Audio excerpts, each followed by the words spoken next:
And we are live right here from Pike's Pub. It's Monday night, and you know what that is. It is Monday Night Football. It is Eagles reaction. It is Sixers talk. It's fantasy talk. It's sports betting talk right here on the Tony Cutillo Show. Obviously, make sure that you are following the Instagram and Facebook account of Pike's Pub, because that's where you're going to get all your up-to-the-minute information on all your events, your entertainment, and your food. And you can stop right down here at 455 2nd Street Pike, which some of you have already done, and have a drink with me and have some talks and talk about some sports, and talk about some Phillies, some Sixers, some Flyers, some Eagles, some NFL, some NBA, from Major League Baseball, some fantasy, some sports betting, you name it, we talk it all. We got some fantastic guests, as always, lined up for tonight. And again, last night was the first ever edition of the Tony Cutillo Show. So make sure you go follow the Tony Cutillo Show on all your social formats. And most importantly, on YouTube and Twitch. Listen, Facebook is a monster, but they do not like live videos and streams. I'm telling you that right now. So I'm trying to weed away from the live content off of Facebook and trying to go specifically on YouTube and Twitch, because that is the most listen, it's the most available and it's the most options, and that's where everybody's at, and that's where I want to be. So, as always, make sure you're liking and subscribing. And again, tonight, let's talk a little Sixers. What's going on with that Sixers mess? Well, my man, Michael KB from 97.3 ESPN Radio, he covers the Sixers, been covering the Sixers for years, does a fantastic job. You can follow him at The Real Michael KB on X and Instagram, does a fantastic job. He'll be on about 7 o'clock, and then we're going to have our man, Japan, come on at JPAN_5 on Twitter. He is our betting analyst, and again, he's going to pop in and talk about what he likes tonight for Monday Night Football. And again, bets powered by OddsShopper and Tails. So make sure you get over there. And again, for the sports better or the fantasy guy, listen, man, $5 a week, $15 a month gets you 20 plus bets and parlays. Just posted a monster parlay, free plays tonight, underdog, you name it, we got it. And as always, it's 6:30. Okay, a little early tonight. My man Jimmy Mack, my man Jimmy Gittes, talking all things Philadelphia Phillies. Are they talking about too much when it comes up to Garrett Crochet? Are they looking at too much when we're talking about being the second running favorite to land Alex Bregman? So we're going to get into all of that. But the first thing we're going to get to is set this off. And as always, if you want to get on the show, I will post a link in the chat like I always do. Very, very simple. And I apologize already if you are on Facebook and you're trying to get into the show. Listen, it's there. I get it. But sometimes they just do not send me the comments through the platform. It just happens. So I highly suggest, if you're watching this on digital formats, you get over to YouTube. Okay, very, very simple. It doesn't cost you a dime. Okay, you get over to YouTube, okay, and what you do is you get over there, and again, you get over there and you subscribe on the channel. Very, very simple. And then all your comments will get in. My man Frank checking in. Tyler, Mr. Mirage, Tyler's dad, my man Frank. How about Tyler getting an awesome internship over there at the Jersey Sportsman? I can't wait to get him back on and get understand what he's been doing out there, covering a lot of local sports over there in Jersey, man. I'm excited, man. I'm excited for him, and I can't wait to hear what's more going on in Tyler Mirage's world. The fresh slate, as always. My man Frank, happy Thanksgiving. As always, Mr. Mirage, to you and Mrs. Mirage, and to the whole Mirage family. Hopefully you guys have a fantastic holiday. And my man Jose checking in. Can't wait to hear tonight's talk. Yo, Jose, you were the first guy on that Tony Cutillo page, man. As always, my ex-union brother out there, braving the elements. Build that scaffolding, my man. Just be careful out there and make sure that you just stay safe, because you know you're just a number and they don't care anything about you. You know how that works over there, my man. So good to see you healthy and keeping up with the family as well. Again, we're live right here from Pike's Pub, 455 2nd Street Pike. And, you know, we're going to talk about, obviously, I'm not going to get cliche with the whole, what are we thankful for, this and that, because I think we're all thankful for a lot of different things, right? I say, listen, I woke up, right? So every day above ground is a good day. A lot of people say to me, you know, are you, listen, man, like I had people to tell me when I cross, and they sit there and you're always happy, man. Well, what the hell is there to be miserable about?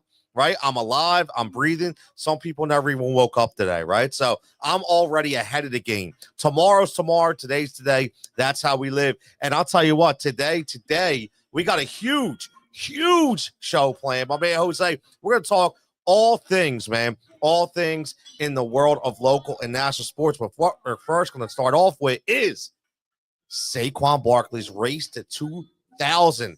And possibly you're going to get a Nick Sirianni apology from me because, man, was I wrong, right? Man, and again, I think a lot of people were wrong, but I will say this about Saquon Barkley, and I know everything has been said already, so I don't want to rehash what's been said, and everybody, I think we all knew this. We all understood, right? We all understood what kind of back this was. If you didn't understand that he was going to come here to Philadelphia behind this elite offensive line, you're actually an idiot and shouldn't even be watching sports, okay? Because we already knew that was going to happen, okay? The issue was, where are they going to utilize him, right? This is a brass, and what I mean by brass, and Howie Roseman and Jeffrey Lurie, that want to live and die with the pass. They want airmail. They want air yards. They want air offense, right? They don't like that pound. They don't like the ground and pound, right? So it was a fact of, are they going to change it up? And I honestly think it did change up after the bye. And if you think about it, he wasn't utilized in those first 2 to 3 games the way we thought he was going to be. And then it finally broke through. They finally understood that, listen, you understand that Jalen Hurts right now, since the bye, okay, during these 7 straight wins, is completing over 70% of his passes. And you know what that is? He's only attempting an average of 21. Okay, because they finally said, listen, we do not need to have Jalen win us every game. We just paid $40 million, okay, without escalators for a running back in this town that we've never seen. I am ready to say we have never seen a guy. I heard somebody on the radio today get a great point. It was a caller, and he said that it wasn't the speed of Saquon. It was how quick he can accelerate after a cut. It was how quick after a stop, a stutter, and then a retake, how quick he is on that second turn. It is amazing. It really is. So, the Saquon Barkley effect is real. And listen, 255 yards last time. I mean, we can't even make this up, man. Like, seriously, I'm gonna be honest. Like, we can't even make this up. It was so electric last night. And again, is Saquon Barkley the best running back you've ever saw play right now in Philly? Are you ready to say he is the best running back? Okay, over everybody, over Wilbur Montgomery, okay, over Shady McCoy, over B. West, like all the guys that we talk about. Even got to give a shout out. I know he didn't have Hall of Fame numbers, but we got to give a shout out to Deuce Staley, right, for being a Philly guy, okay, before he went to Pittsburgh. Okay, he's always going to be Philly. So are you ready to say Saquon is the best running back you've ever saw play in a Philadelphia Eagle uniform? I'll tell you what, man. I'm ready. I know it ain't even been a full damn year. Okay, my man Japan checking in. He's going to be on the show about 7:45. And what he says is Giants lost a good one. Damn right they lost a good one. Right? Bad PR. Right? Very bad. Listen, I will say this, man. I will say this. And I always look at this. For those who don't know, my PR company, riseandreactmedia.com. Okay, I've been running it for 5 to 6 years now. I am a publicist for a lot of different people. I do a lot of PR work. And when I see things that happen like that, I say to myself, who the hell is their PR guy? Who is their PR girl? Who lets that get on Hard Knocks? Who lets that happen? Okay, and then not only who lets it happen, but who doesn't clean it up? Like, that is horrendous that they allowed that to happen, and it's going to continue to play and play and play. Okay, and obviously, listen, let's give thanks to the Mara family. Okay, let's give thanks, okay, to those idiots over there in Giantland that said he was done. Now, I will say this, to their credit, the market value for a running back, 27, 28, 29 years old, definitely has shifted. Okay. And specifically because of Saquon Barkley, specifically because of Derrick Henry, specifically because of J.K. Dobbins, right? They're fine. And you know what? Congratulations, because I think it needed to. Because that position, you get beat up so much. And to say that you're only worth 3 years and a rookie contract and not worth an extension on a guy who probably can't walk in 10 years, it's a shame, man. And I'm so glad. And I will be honest, I remember, and I will dig it up because I like to keep receipts. But I remember that I brought this topic up on Sirius in August.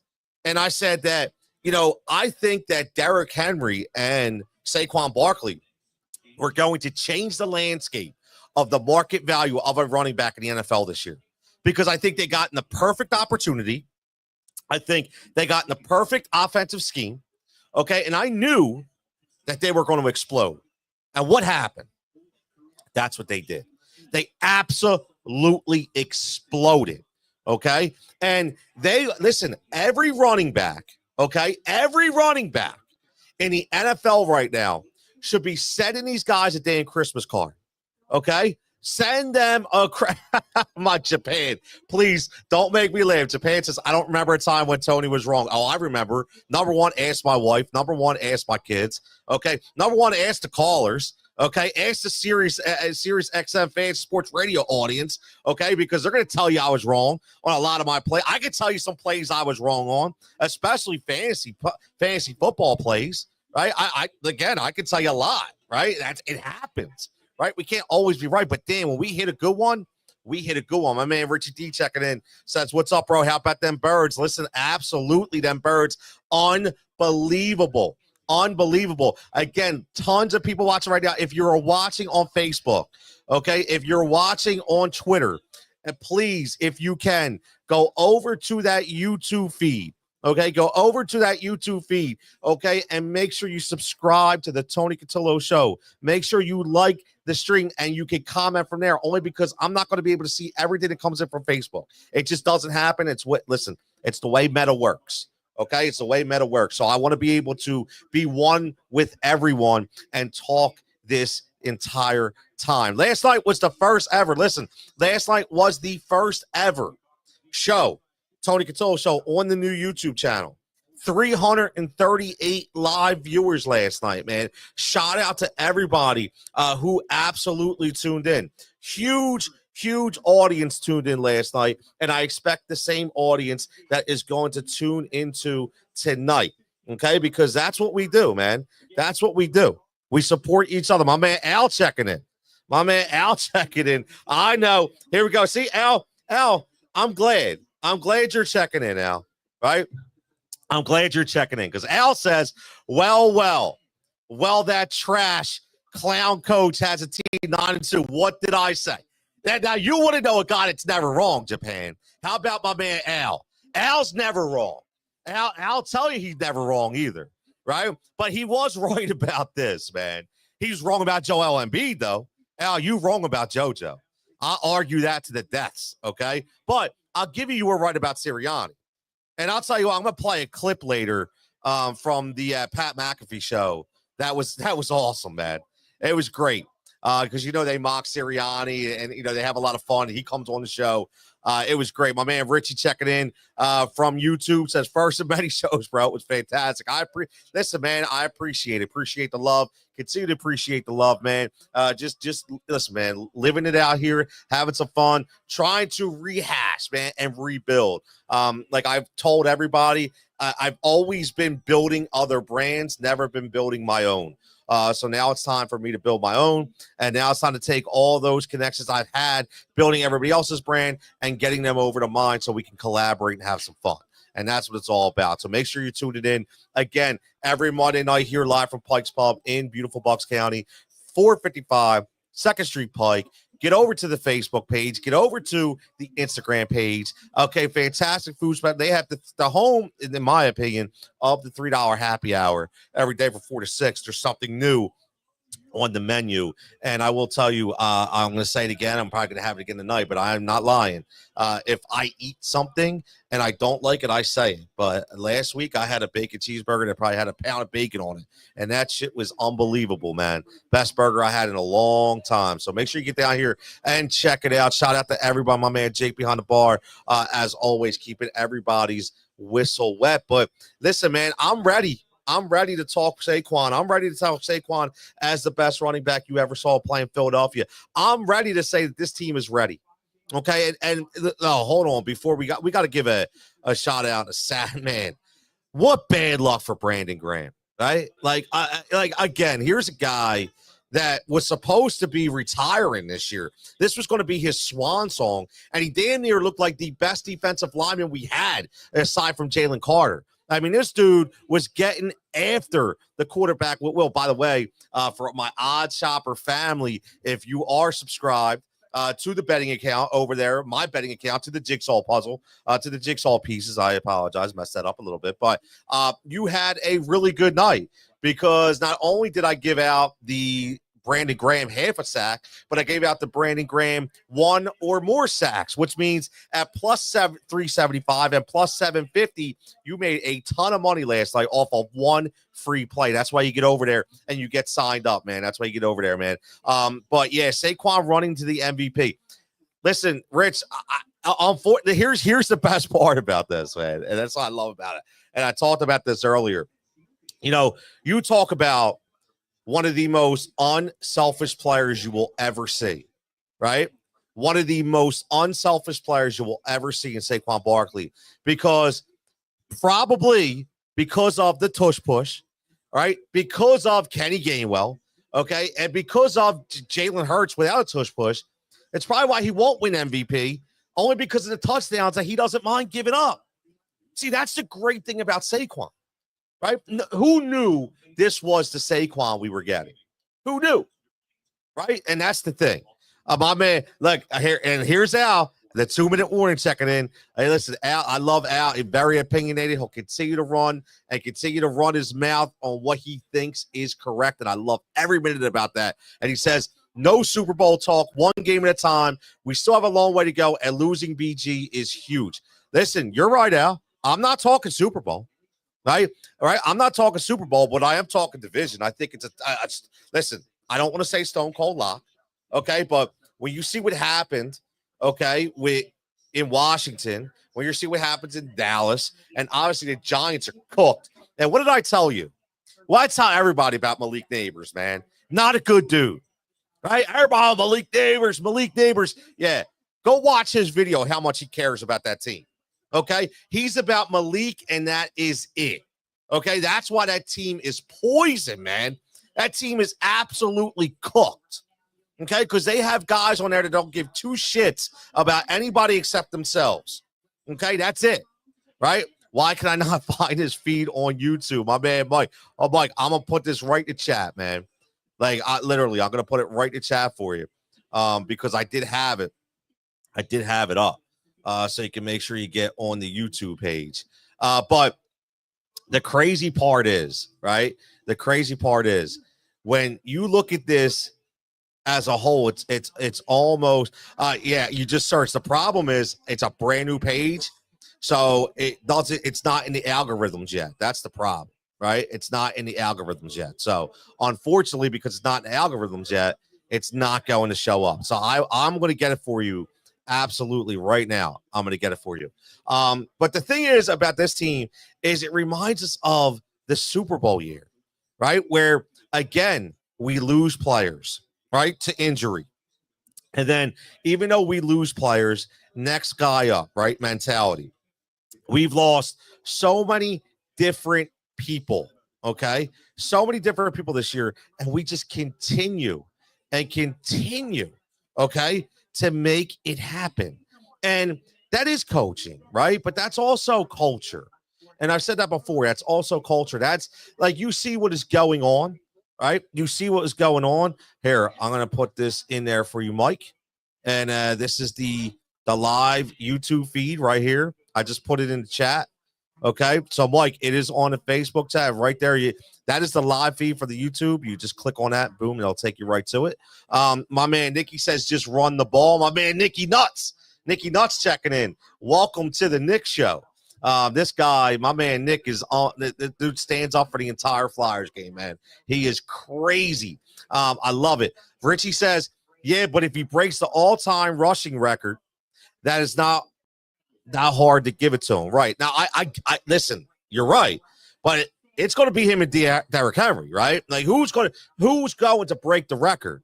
I don't know if they're either going to break. See, here's the thing. We don't know where this is going to go, right? We don't know. Listen, if we keep winning, again, our next 3 games, Baltimore, Carolina, Pittsburgh, right? Everybody wants to look past Carolina, but they gave the Chiefs a hell of a show, right? They gave a hell of a show, meaning they did everything they could, okay, for the Chiefs to battle out, and Patrick Mahomes made an MVP play and got them to win, right? Again, yeah, running back never gets that MVP. Nick, you're right. And here comes Al, who built that culture. Yeah, listen, you're right. Listen, you know what I finally figured out, Al, that Nick Sirianni doesn't like cameras, okay? He doesn't like cameras. When the cameras are on, Sirianni bumbles and fumbles and doesn't know what to say and doesn't really know how to relate a point. But when I've watched him, when he's by himself and nobody around, he's fine, right? But the thing is, he did get a little too theatrical for me, right? You have to admit, who built the culture? You're right. Who built the culture? But the theatrics on the sideline need to be toned down. Okay, you know, I watched him on the Pat McAfee show today, and he was talking about, not buying into what the fans think. Well, a couple weeks ago, right, or I'd say more than a couple weeks ago, he was running and going back and forth with a fan, right? So he finally built into his own culture, right? And I think that was huge. And I will say this, it happens all the time. Right? It happens all the time. And I honestly will say this too. You know, I'll take myself, for example. You know, I do a lot of social media coaching, and I do a lot of it. Okay. So some big prestigious people and companies, because they know what to do, but they don't know how to do it. Right. And the advice that I give them, I never gave myself. Right. It's like the age-old fact, right? You're a contractor and you build kitchens, and everybody else's kitchen looks great. Yours looks like shit. But you know why? Because you don't have time. You're not worried about your kit. You're worried about everybody else's, right? So Sirianni, I think he had some really good culture. He had some really good theories, but he never used them for himself. Okay. And I think that finally he's taken his own advice. Finally, he's buying into himself. Finally, okay, he's taking that, and again, he's showing right now that this team is extremely talented, and this team continues to get better. See, that's the crazy part, that this team just continues to get better, right? And you know, that's what's scary to me, that we still haven't seen the best version of this team. And let alone last night, we played without our 1B receiver. Okay? We played without Devontae Smith. Dallas Goedert didn't have a huge game. Saquon just took it over. Right? How about the defense? Can we talk about that again? Like, honestly, like Jalen Carter being double teamed consistently, being held on almost every play. The only way you're stopping him up the middle. Right? Quinyon Mitchell, still, even though Puka Nacua made some plays, still didn't have his best game. Cooper Kupp, did you see some of those Cooper DeJean plays? It was insane. Like, it is just crazy, absolutely crazy to me to be able to see how this team is still not playing the best version of football. Right? It's still I will second that. If you remember, and I know you follow, right? I know you follow, but if you remember, it might have been early last year that I said the key to this defense in the middle isn't going to be Jordan Davis. It's going to be Milton Williams. And Milton Williams is the guy you need to extend. Milton Williams is that guy that's finally going to get it. He showed it last year. He was a guy that a lot of people didn't like to pick, right? A lot of people didn't like that pick. I remember. Small. Right? He's exactly what Javon Hargrave was, man. But he could be even better because he's more athletic. This kid's legit, man. This kid's legit. Listen, I'm going to be honest with you. Bye-bye, Jordan Davis. Sorry. I'll take Milton Williams all day, any day. It is what it is. I still don't see it from Jordan Davis. Still don't see it. He's a guy that's going to be a wasted pick, in my opinion. I don't care. Say what you want. If you're double teaming Jalen Carter and Jordan Davis can't get to the quarterback on a single guard, it's a problem, man. Let's think about it. There's a problem. All right. So again, yes, the only problem is if he keeps playing like this, he's going to get a huge deal. Yeah, but you're going to be able to give him a huge deal, Al, because you're always going to have to pick, right, between Jordan Davis or Milton Williams. It's very simple, right? They draft Jordan Davis because they say, you know what? If Milton Williams is not that guy, we have the guy, right? Either one of those guys, because they already knew what they were getting with Jalen Carter, right? So you knew right there. So again, Milton Williams is going to be here. They're gonna find a way to get that done. You remember, man, you got two corners on a rookie deal for the next 2+ years, and Cooper DeJean, okay, and in Quinyon Mitchell. You're going to be getting rid of Slay. Bradbury's still on this roster getting $8 million. Still on this roster getting $8 million. Okay? So you have to think about it, man. And can I say this? Will we finally pay a goddamn linebacker now? What we see going on with Zach Bond? Are we finally going to pay a linebacker? Like, we can't let this guy go, right? Like, I don't want to get into but I'm just saying, like, in my mind, this guy is so good, right? We can't let this guy go. We really can't, man. Again, this is the Tony Cutillo Show live from Pike's Pub right here in Southampton. Talk a little Birds. We're going to talk a little Phillies in a couple minutes.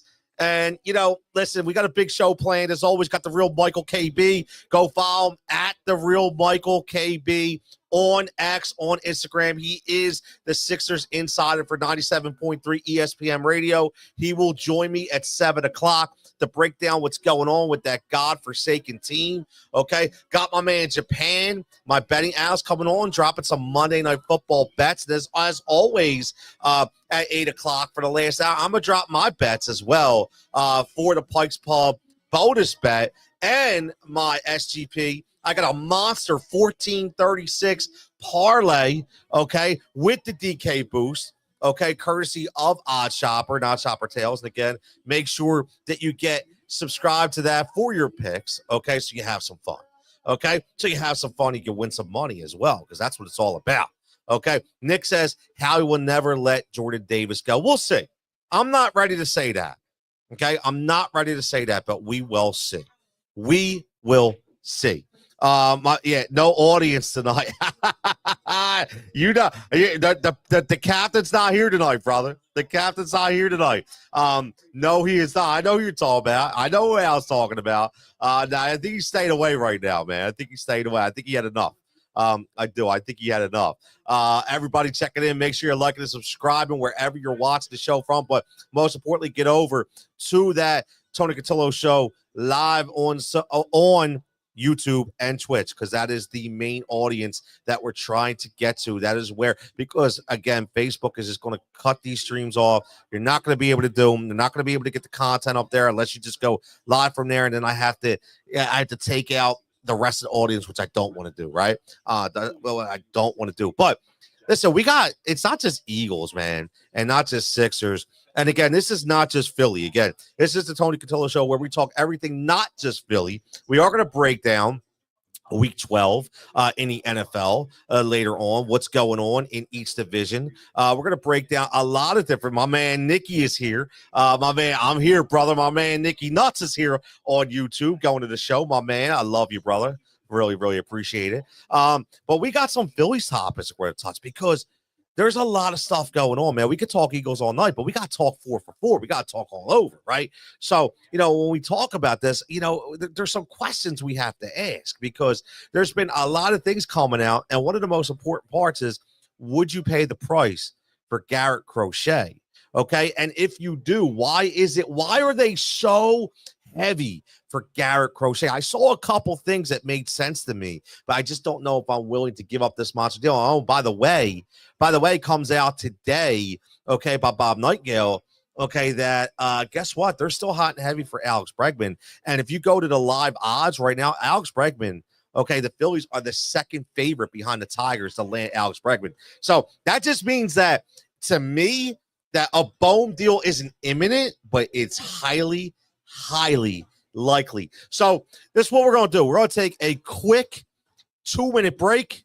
I'm going to grab a drink. I'm going to come back. And when we come back, I'll bring my man Jimmy Mack up to the mic live, okay, to talk about the Phillies. Okay, see what we're talking, a little hot stove talk. So listen, don't go anywhere. Stay here, okay? I'll be back in 2 to 3 minutes, okay, when we talk a little Phillies, okay? Bring my man Jimmy Mack live right here on the screen right next to me. Talk about what is going on with these talks. What is going on? What does he think is going to happen? Because like I said, okay, everybody's always worried about the same people, but I'm bringing you people that you haven't heard, okay? They're doing just amount of research that anybody else is, but actually could give you a better insight. So stay tuned right here on the Tony Cutillo Show live from Pike's Pub. We're going to set it up. Be back in 2 minutes. Stay right there, fellas, so we can talk a little Phillies.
I'll slide over just a little bit, so you're not like so you can slide over just a little bit, so you're not like There you go. There you go. Cool. All right. All right. All right, we're back. We're live. I'm not even gonna play the music, man. Right, we're gonna get Jimmy Mack an intro. Have some fun here. We're live right here again from Pike's Pub in Southampton. They pick us up on some Philly. So listen, man, we talk about a lot of different things, okay? And we cover everything. Like I keep saying, 4 for 4 plus more. Because again, that was a shot at my boy Dave Glackner, Fourth and Go Radio, because he used to talk about that all the time. 4 for 4 plus more, which was pretty cool. But we got a fan question, and we're gonna bring up the Philadelphia Phillies right here because we always talk about, should we keep prospects? Should we continue? Are we keeping too much? Are we? Prospects should be able to get us talent, and are we in win now mode? But here's my thing, Jim. Would you pay the price? Because we talked about this last week, and me and you were messaging back and forth on Facebook because you saw the same thing I did. The amount, the price that they want for Garrett Crochet. I'm like, the thing that's shocking me is that people are ready to do this, man. Like, are you shocked that it's that deep? So, yes, in a way, yes. But the league is pitching starved, especially somebody who has an arm like Crochet. He is potentially a top of the rotation arm if he can stay healthy. That's my biggest concern with him. So I don't have any concern about the arm talent. I just have concern about the body holding up, especially his shoulder. But yes, the deals that are being talked about are very high. The rumor that you and I both saw today was Alec Boehm and Justin Crawford. That's a high price. I don't know that I want to pay it. And not so much, I don't know. I'm not going to say it's not fair. The other teams wouldn't offer similar talent. But for the Phillies, my biggest concern is this. You have two problem positions already. So left field and center field are the two biggest problem positions on the field. Third base, Boehm has, been good, especially for the money and 100%. He's short term. He's 2 years. Yep. So are you gonna add another great starting pitcher, but then weaken a third position that you're gonna have to find another guy for? And that's where it becomes tough, because on third base, if you trade Boehm, there's really only two names that could do a decent job filling his shoes. One would be Bregman, who's going to come at a high price for a lot of years, and then block Aiden Miller, who you think is going to be the third baseman of the future. And the other one's Nolan Arenado, who's been a league average hitter the last 2 years. He's fallen off a cliff. Yes, yeah. And while he's still a good fielder, but you really can't expect anything more than average offense from him. So that would be, a big step back from what Boehm's provided last year. And then Justin Crawford is supposedly going to be the guy who fills the center field problem. And now what happens if you don't have him? So, internally, we have no other options. Externally, a guy like Harrison Bader is the best other guy. Yeah. God. And if you keep Marsh, Bader isn't even a good platoon with Marsh, because even though he bats right-handed, he hits righties better than lefties. So he has reverse splits. And, so he can't even really be an effective platoon option with Brandon Marsh.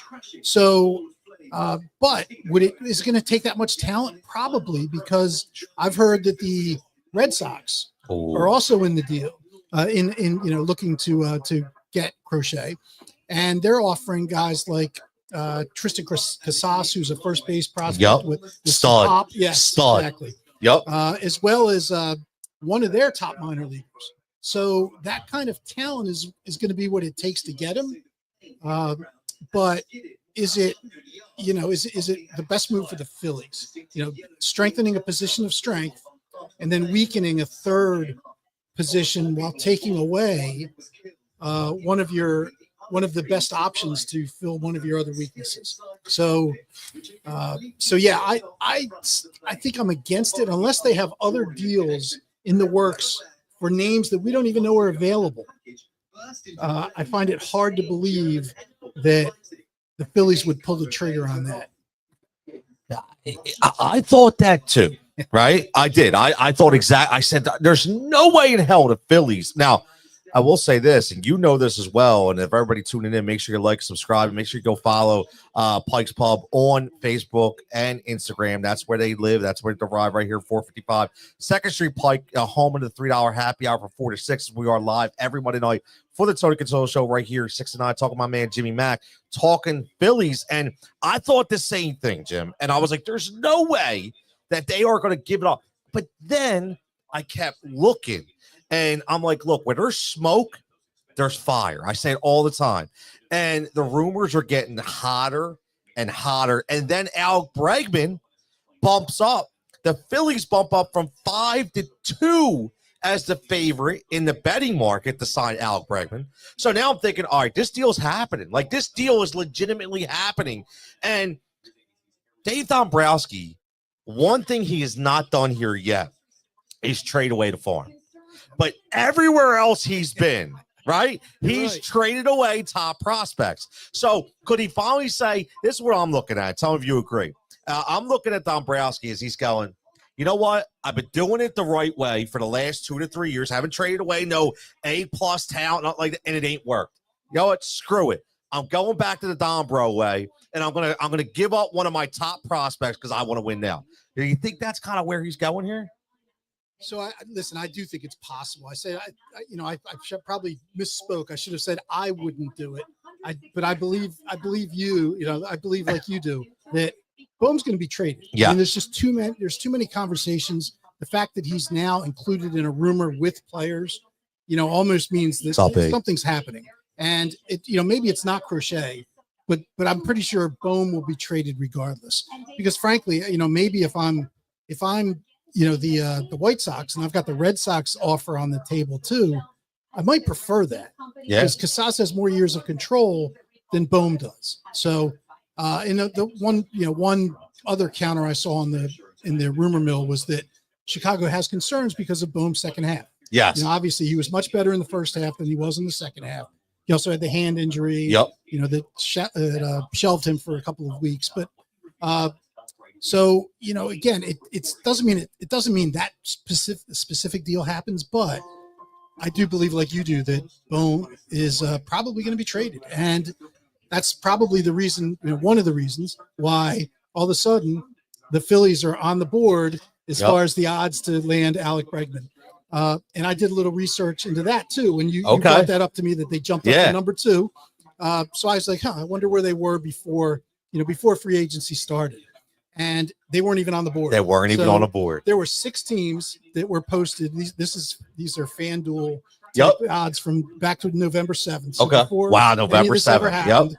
And there were 6 teams. Kansas City was the 6th team. So the Phillies were behind the Royals as far as the Royals, who have never signed anybody outside of their own guy with to a big free agent deal. Were higher in the odds than the Phillies were. So you can tell that a lot of thinking has changed, in the last 3 weeks. So I do believe like you that, Bohm is probably gone. Obviously the, locker room attitude things must be worse than we think. Yeah. Which is crazy. Yeah. Right. It's crazy. It's the downfall. A kid who's that talented, who's part of the daycare. Yeah. Now all of a sudden he's that. So what it does show me though, there's something a little more. Like like you just don't automatically say this dude. Like there's something a little more now. Our man E checking in wants to know. He says, "Question for you guys: are the Bohm for Tucker rumors true that I saw?" Now I didn't hear. Did you hear anything? I didn't hear that either. I didn't hear any. I didn't hear that. I mean, number one, it's not enough. It'd have to be Bohm plus, probably Crawford and maybe even more because Tucker is he's an everyday player who's a better, more proven, for the most part, non-injury prone. He had an injury prone season this year, but outside of that, he's been pretty healthy and MVP type guy. So I think it would take a lot more. It would be Bohm, it would be Crawford, it would probably be another prospect or two that it would have to take to get Tucker. even though he only has a year, maybe 2 years before. I think maybe just 1 year. I think it's just 1 year. Yeah, I do too. But it's still going to take a haul. Otherwise, Houston will say, "Hey, we've still got one more chance to win a championship with them." And that brings us to question 1B, which I think we know, like we just said, what are the chances? Eric's asking that we get both Tucker and Bregman. I think 0, because of what Jimmy just said, and I'll ask him to elaborate too. But my thought is, if Tucker only has 1 more year of control, and you're going to have to pay him MVP type numbers, I'll be able to pay him MVP type numbers plus Bregman MVP type. Like you just can't pay everybody. So I don't think there's any chance. What do you think? I agree. It's just when you look at the fact that they're already paying Harper at first base, they're paying Turner at short. Yep. They're paying two starting pitchers. Real Muto, Exactly. Castellanos. Exactly. I mean, the list goes on, man. Schwarber, that might drop this year. But you've got other guys. Then you might need to take care of in the coming years as well. So Rangers, 1 year away. So what are we doing with Ranger? Exactly. So it's. I just think you're right. It's just too much money in too many places, and I have no problems paying big money for stars, like real stars, but paying a guy like Bregman big money, you shouldn't really do it. He's not a superstar anymore. Nope. He wasn't even an all-star. He's a good player now. Yep. He's taken a couple steps down from the MVP type guy he was in 2019, but you can't. 2019 was a long time ago. Yeah. You can't pay in 2025 and beyond for what the guy was 5 years prior. Exactly. And again, I know baseball is kind of like a lot. You pay for past performance, and I get it, but in this case, no, man. Like I don't see it. And now let me ask you real fast too. Like somebody was talking about somebody was talking about the reason why they wanted to get Crochet was because they looked down the road after next year that we have a farm system who we got a guy coming off of Tommy John. We got an unproven pitcher. We got Wheeler, who's probably going to be done. We got they painted this really dim picture that we have no arms in the farm system. Do you agree with that? So, well, no, first of all, they do have arms in the farm system. Are they top prospects today? No, they're not. But they have the one good thing about arms when you look at like a Painter or a who's the guy in Pittsburgh? Skeens. Yep. Yeah. You can bring even Crochet, didn't play in the minors. He came right from college so if they wanted to start using a first round pick, a year, 1 or 2 years in a row, kind of like we did with Painter and Abel. 2 years in a row. There's two high school arms, so they take longer. Yep. But if you can get in a position to take 2 college arms early in the draft, 2 years in a row, you might have 2 starting pitchers in a year or two. So you can. It is a position where you can try to improve your minor leagues quickly. Obviously, it depends on where you're going to pick and who's available and what the year looks like. Like this last year was a disaster. Every high-ranking starting pitcher ended up having Tommy John in college or high school. Man. Yeah, crazy. So, so it's obviously it's risky, but you can turn it around pretty quickly. The Phillies are fine for the next several years, starting pitching wise. Yep. Injury, of course, knock on wood, no injuries. Yep. But they're fine for the next 3 years. They can easily restock the cupboard, with high-end starting pitching in the next 3 years. And now Adam's saying I saw Ranger and Nick rumors too. Listen, we saw the Nick rumors. Ranger, I think, is like me and Jim talked about last week. That's more of having a guy, under control, young guy that could probably get a really good haul if they wanted to go that route.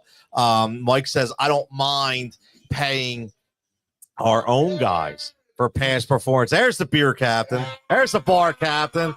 He's here. What's up, brother? Saquon Barkley. Yo, say, what are we? That's all I got to say. I love it, man. Saquon Barkley. Absolutely right. Look, he even got Siri going. on my phone. Look, how can I help? He wants to help the bar captain. But he says, don't mind paying our own guys like we did with Howard. I agree 100%. But the guys are coming from, no way. Now, I want to go back up. Somebody asked a question. I think it was Adam wanted to know what is the latest with the Soto talks. Now, I saw some things that they haven't even met with Soto yet.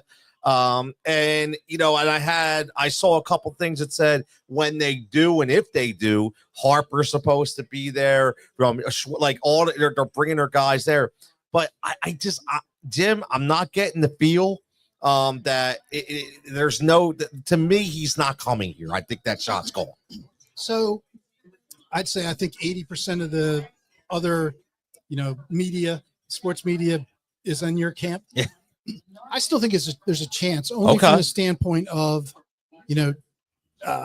Middleton wants to win. Yeah. Middleton knows what kind of an impact the star player brings to the revenue, the revenue stream, to the market, the fan energy. So I think he is I think he is star hunting. Now, that doesn't mean just because they're in doesn't mean they win. I always made the analogy in business. Yep. It's like, all right, so this deal got you into the Kentucky Derby.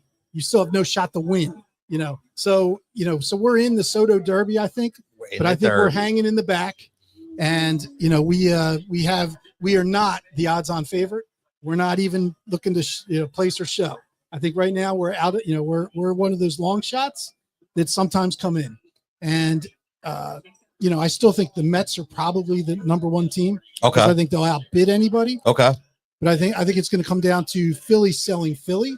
Okay. And the teammates and Kevin Long and the atmosphere and the lifestyle and the fan adoration and the track record of success versus the Mets, where you can actually go and say, hey, yeah, Cohen's out there spending money, but look what he did in 2023 when things didn't work out. He blew it all up. You really want to be on that roller coaster where it's like 1 year it works, next year it doesn't, next year maybe it works, maybe it doesn't, Yeah. And the roster is just a revolving door of highly paid, maybe over the hill guys that the next shiny object that Cohen wants to throw money at, and then as a hedge fund owner, when he realizes it's not working out, he cuts ties. Yes. Whereas we have in Philly we have a culture, we have continuity. Yes. We have a track record of success under this current regime. So I think there's things you can sell against, but I still think that, the Mets and Cohen are the favorites. I don't think he goes back to the Yankees, though. No, I don't either. So I don't either. Yeah, I agree with you there. My man JD checking in says Philly ticket prices. He says, no boss. Soda will price me out. You know what? Here's the good news for you. There's not a single correlation between payroll and ticket prices. And I can point this out. So I haven't looked at it recently, but in 2023, the Mets, of course, with Cohen had the highest payroll. Of course. By far. Yep. Their average ticket price was the exact same as the Oakland A's, which were, the worst team in baseball. Wow. So, yeah. It's the exact same. They were both $50 a piece. Wow. Average ticket price. Now, I'm not saying that $50 is cheap. Right. The highest, but based on the payroll, highest payroll in the league and lowest payroll in the league had the exact same average ticket price. Well, I do know the Phillies tickets prices have gone up, and they've gone up considerably, right? So I think we all know that. But I do think, though, there's still a fair value based on what the league is, right? And that whole atmosphere that you get at Citizens Bank Park. It's still one of the best places, if not the best place, to watch a ball game. And I do think that they do a lot to try to really, with the different packages they offer and stuff like that. So I don't think it's crazy. But listen, I'm not going. Listen, you're a family of four, and you're eating food down there. I mean, you're talking a $300 a day easily, right? Yes. And then you're paying $40 to park, right? Yeah, you're up in the deck, the pavilion deck, right? Yeah. In the last row, you're back up against a freaking cyclone fence. So, look, Adam says the Phillies home opener tickets last year was ridiculous. Home opener, you're always going to pay out the wazoo. That's it. That's exactly what it's going to be. My recommendation, ticket prices, ticket-wise, especially if they sign Soto, get a season ticket plan. And then you know what? Sell half of them. It'll pay for the other half. Yeah, or you that's can the best way to do it. I think you can get I had a back in the day, I had a Sunday plan, Sunday only plan. It was like 18 games. All right. And I would like literally sell 5 of those 18 and got my money back for the entire 18. Exactly. Right. So, I mean, you can do that. I mean, there's nothing wrong. Just don't sell it to the Mets fans. That exactly. Make sure some to friends. Don't gouge them, but just exactly, man. Maybe a slight markup. Exactly. Yeah. We don't definitely we want none of that, man. We don't want none of that. So Jim, before we swing over to the Sixers, I got Michael KB coming on in a very, very short couple minutes. Like, what do you see? Like, if this Crochet deal gets done, will this be something to where he wants to come here and they're going to sign him? Like, you're going to hear like, we traded and we gave him a contract. Like, I think you have to. If you're going to give up that kind of capital. Yep. I think you have to lock him in. Which is the only way it makes sense at all. I mean, if you could lose him in 2 years, almost like the game they played with JT. Yes. They traded what we thought was a lot, turned out not to be, but we thought it was a big haul. Yep. And then we almost lost JT, a year and a half or 2 years later. And luckily the market was a little soft and we got him back. But, you can't roll the dice like that with Crochet. Yeah, man. You just can't. You can't. Like, you give up that amount of talent. You just go. So Jim, man, it's Thanksgiving, man. So, sports related. Let me ask you, man, like, what are you thankful for in the world of sports? I tell you what, I'm thankful that we have 2 high-profile, excellent sports teams right now, with a couple others that are iffy. To say the least. The Sixers, I never would. I'll tell you, I'm glad I didn't bet on the Sixers because I think if I took the preseason win total, I'd already be burning that ticket. A lot of people were burning that ticket, brother. Yep. Definitely. But yeah, I mean, having the Phillies having this kind of buzz, even if it's again trading guys that you might not want to trade, they're doing it because they're like, hey, we're going for it. It's exciting. It is exciting. So, and then obviously the Eagles. That's why I wore Kelly Green. Got the Kelly Green, man. Shirt, obviously, but I love it. I went Kelly Green and almost wore a Saquon. I don't do jerseys usually, but I have a Saquon Penn State jersey. My son's got a Penn State Saquon jersey. So I figured I love it, man. Yep. So almost went there, but I figured I'll keep it Phillies for the baseball. My man JD's giving you a shot. He says, Jimmy, it's Thanksgiving, not St. Patty's Day. As always. Well, Jim, man. It's the best thing I could do for Eagles. I like it. Phillies. I like it, man. But your insight, as always, fantastic, man. We much appreciate it. And look forward to more insight next week. And maybe we're talking about a trade next week. Winter meetings are coming up, like December 9th, right? 2 weeks. Right? 2 weeks from yesterday, I believe. Yep. And, the buzz is that they will be impactful. So, last year I think they were pretty much a dud, other than the Ohtani signing announcement. Yep. Well, this year you might be looking at a Soto signing announcement, in addition to a lot of potential trades, which would be awesome.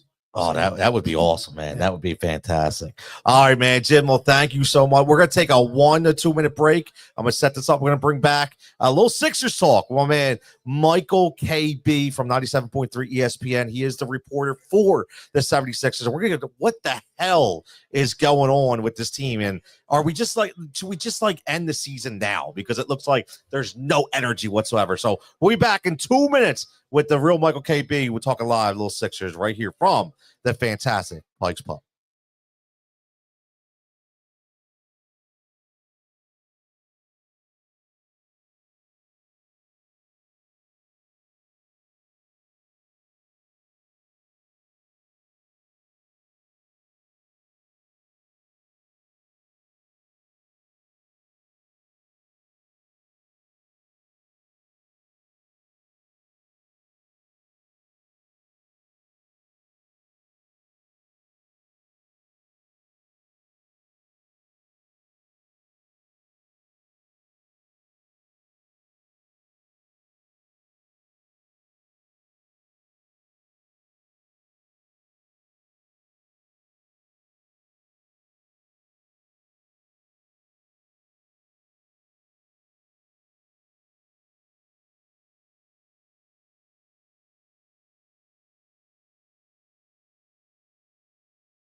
We are back right here live from Pike's Pub, right here at 455 2nd Street Pike. Like always, make sure you subscribe, and you're talking about what's going on in Philadelphia. And speaking of what's going on in Philadelphia, man, I tell you, I bring some awesome guests, and I bring some people that really know what the hell they're talking about. And one thing's for sure, we got to find out what the hell's going on, okay, with the 76ers, okay, because we don't know what the hell is going on. And what right now, what I have live on the line with me right now is my man, Michael KB, the real Michael KB, 76ers reporter and NBA insider for 97.3 ESPN radio. You can follow him at the real Mike KB. Mike, what's going on, man? Tony, how's it going, man? Thanks for having me on. Absolutely, man. Thanks for joining us, man. Listen, it's so easy. These questions, I usually give you like, what do we want to talk about? But is it that hard? Like, is it that hard? Like, what, Mike, honestly, like with all the off season that we had and everything, did you honestly see anything like this happening? Definitely not, Tony. I mean, I don't think anyone did really. I think that, with the optimism that built over the offseason, like Sixers fans have a unique ability to, rebound from hurt and disappointment pretty quickly. It's kind of like, reminds me of that scene in Godfather 3 where Al Pacino's like, every time I'm out, they pull me back in. I feel like that's the type of pull that the Sixers have. And after the way last season ended, losing in the first round of the Knicks in a disappointing fashion, it seemed like a lot of people were pretty low on the Sixers, didn't give them a lot of hope moving forward. And then quickly over the offseason, I think with the addition of Paul George and some of the other signings, the extension for Maxey, the extension for Embiid, there was a lot of optimism built back up. And I think people were excited for this season. I think there was hope that this group around Embiid, the roster construction was, going to be good enough to get back toward the top of the Eastern Conference. And it took all of a week, maybe 2 weeks for that optimism to just completely go up in flames to the point that now we, like you said, we don't know what the hell we're watching with this team on a nightly basis. They're at the very bottom of the NBA standings in record and in a lot of meaningful stats like offensive efficiency, defensive rating, things like that. They are near the bottom of the barrel in every, major NBA statistic. So, short answer to your question, I certainly didn't see things going this poorly a month into the season. I don't think a lot of other people in Philadelphia did either.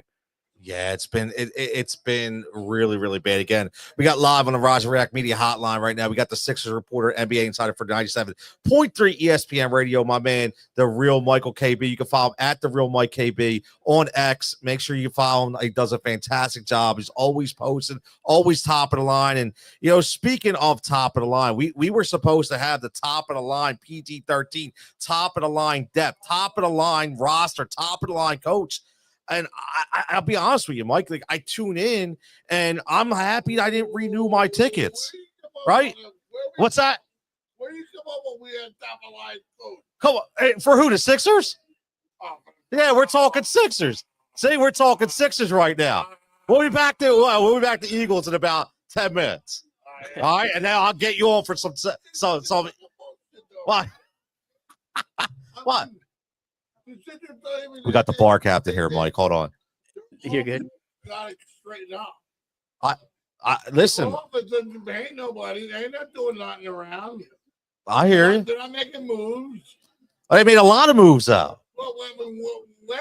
Are you talking about the Sixers? Yeah. They made a whole freaking new roster. Well, I mean, they did it. Right? What the hell's going on? But they're not. Nobody's performing. Yo, what's up, brother? How you doing, man? Where's the threat? Where's the threat? They have a whole new roster, man. Whole new roster. Right? So we don't know what's going on. Listen, the biggest thing is we don't know if we can turn this around. And that's what, Mike, that's what's going to ask you.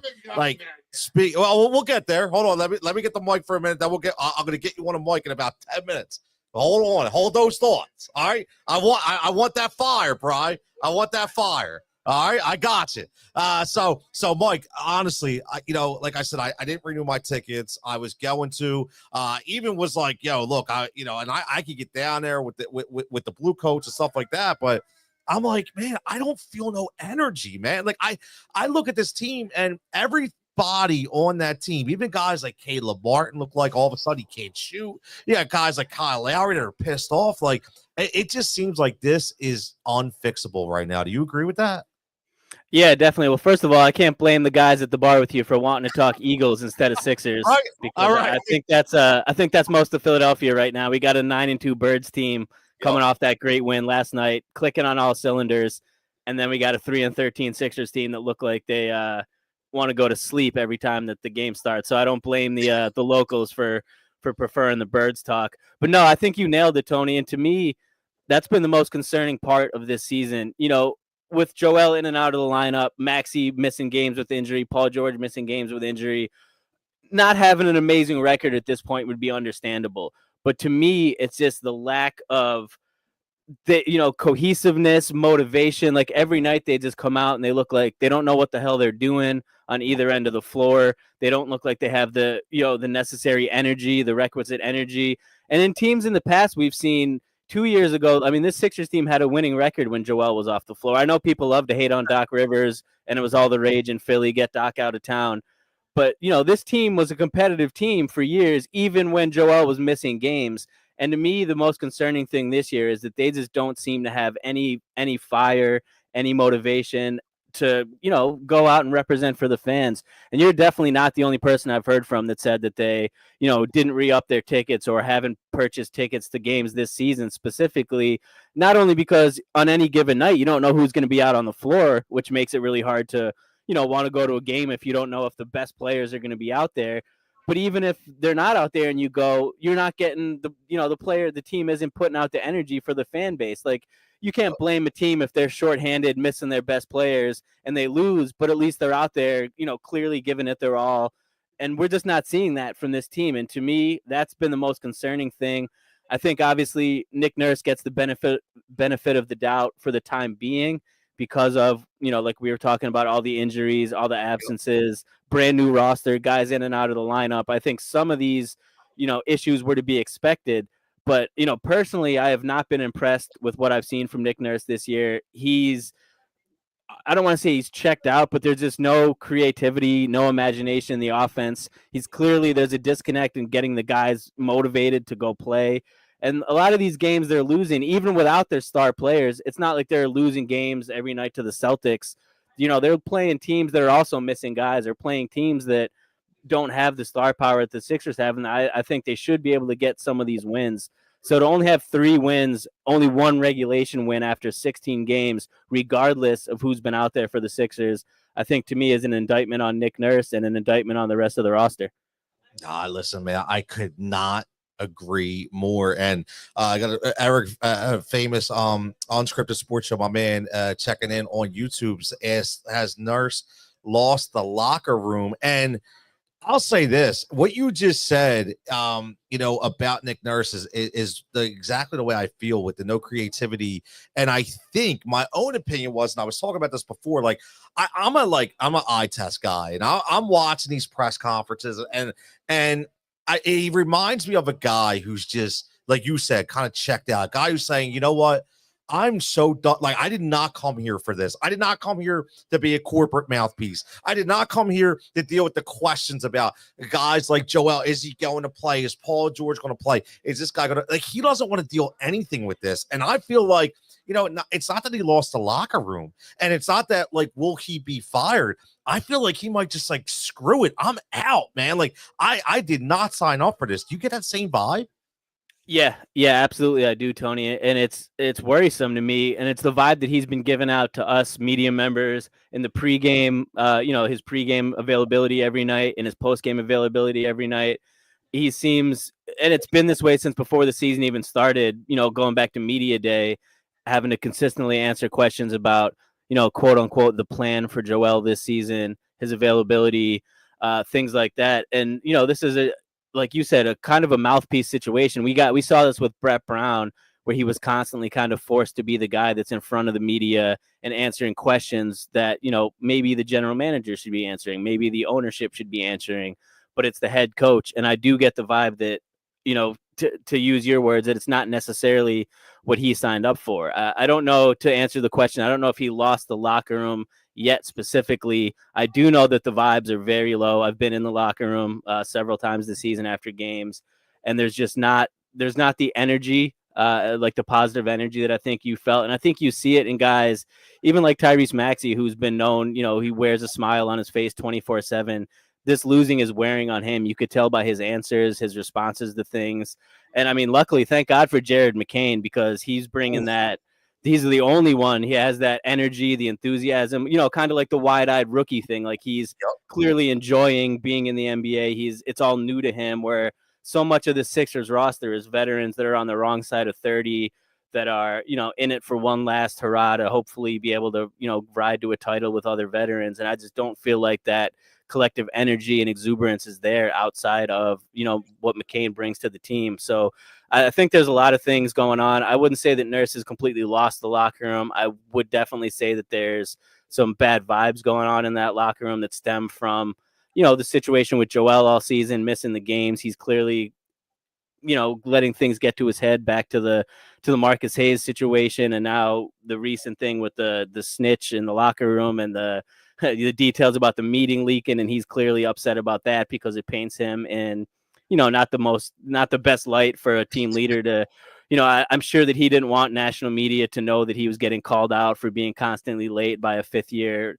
player like Tyrese Maxey. This is a guy in Joel who's been on the Sixers for over a decade now and has been viewed as the face of the franchise and the leader. So I think, honestly, there's embarrassment there on Joel's part. I think he's embarrassed that came out. So, I think just from top to bottom, I don't think Nick's done a good job. And I think those vibes have kind of trickled down. And, as losing takes a toll on you. This is a Sixers team that's been used to winning. Obviously, they've been falling short in the playoffs, but that's a separate thing when you're 3-13 in the regular season compared to a team that's been stacking up 50 wins year after year. It's a completely different vibe for this team right now. And to be honest, I don't know. I'm not saying they can't climb out of it, but to be 10 games below 500 at this early point in the season and have all these, things going on behind the scenes and making headlines for all the wrong reasons, it's usually not a recipe for success in the NBA. It's definitely not, man. It's definitely not. Again, we're talking to Sixers reporter, NBA insider for 97.3 ESPN Radio. It's my man, Michael KB, at The Real Mike KB, live on X. Make sure you give him a follow. He's always up to date with all his Sixers information. He lays it out online, tells it like it is, highly informative. And I'll tell you what, man, I look at this, and a lot of people are a little upset, with Paul George. And though what I've said to those people is, obviously you haven't followed Paul George's career. If you thought he was going to come in here and be like this savior and a team leader, and that's not who he is. He misses games. He takes games off. He's done that his entire career. I think it's being highlighted now because I don't think anybody obviously saw that this was going to happen with Joe, because again, there's no transparency with this organization. And what I'll say too is, what you said about Tyrese is so true. And it took this is the guy who, and you remember, well, you might not even been there, but when he signed that max deal, and he just talked about Joe, how I owe this to you, big man. I owe this to you. And for him to come out, that I think that puts even more credibility on what's going on.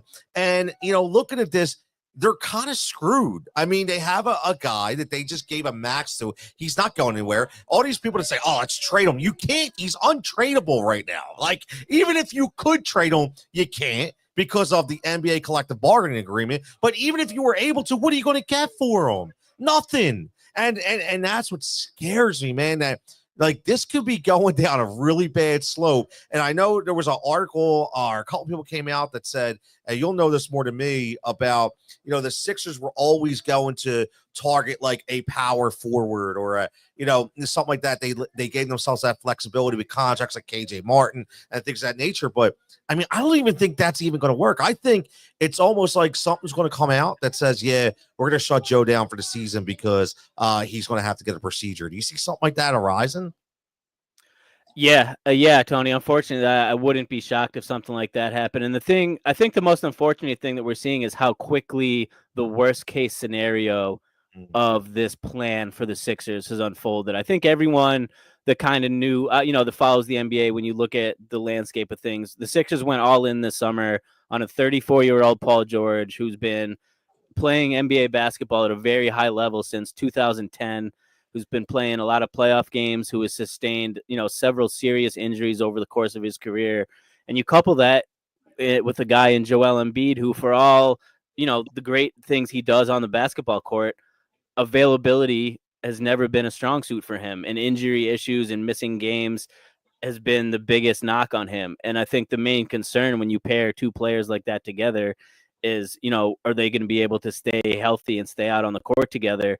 And I think in the Sixers' mind, they were hoping that, maybe they did overpay a little bit, but they would get a year, 2 years out of this combination before a worst case scenario would potentially, present itself. And, I think the clock kind of just sped up here to the point where they're now, these concerns have manifested almost immediately. Paul George gets hurt in the preseason, re-injures the same knee a month into the season.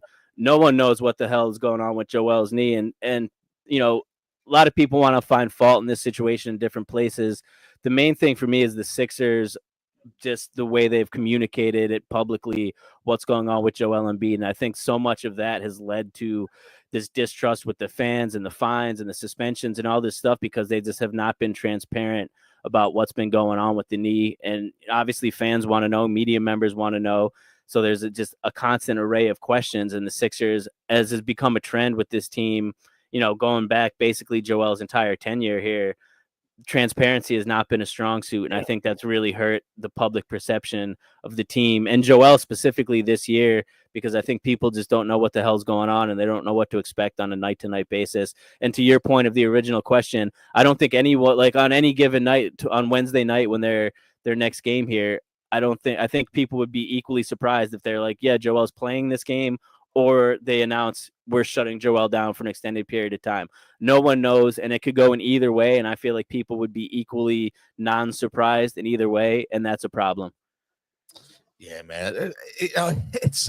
I'm just so frustrated. I just because I was so excited like that they turned over this roster, and to sit here that me and you were sitting here talking on November 25th already talking about this season could essentially be over, and people like my man E are saying let's tank for Cooper Flag, and we're talking about things like that. It's just it's crazy to me. And I look around the NBA. I mean, even with the Milwaukee Bucks going through some of the issues that they had, and we're not talking about things like this.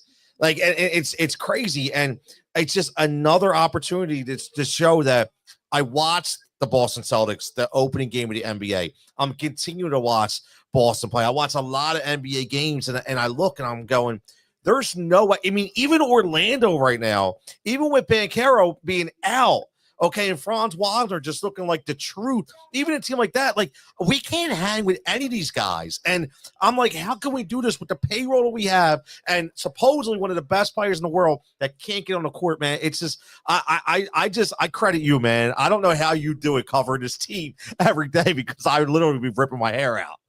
Yeah, no, it's definitely tough, and it's unfortunate that it just seems to be going in such a negative way at this point. And hopefully Joel is able to get back out there, because he, for all the negativity that people want to put on him, this guy has time and time again put his health and his body on the line to try to be out there for this team.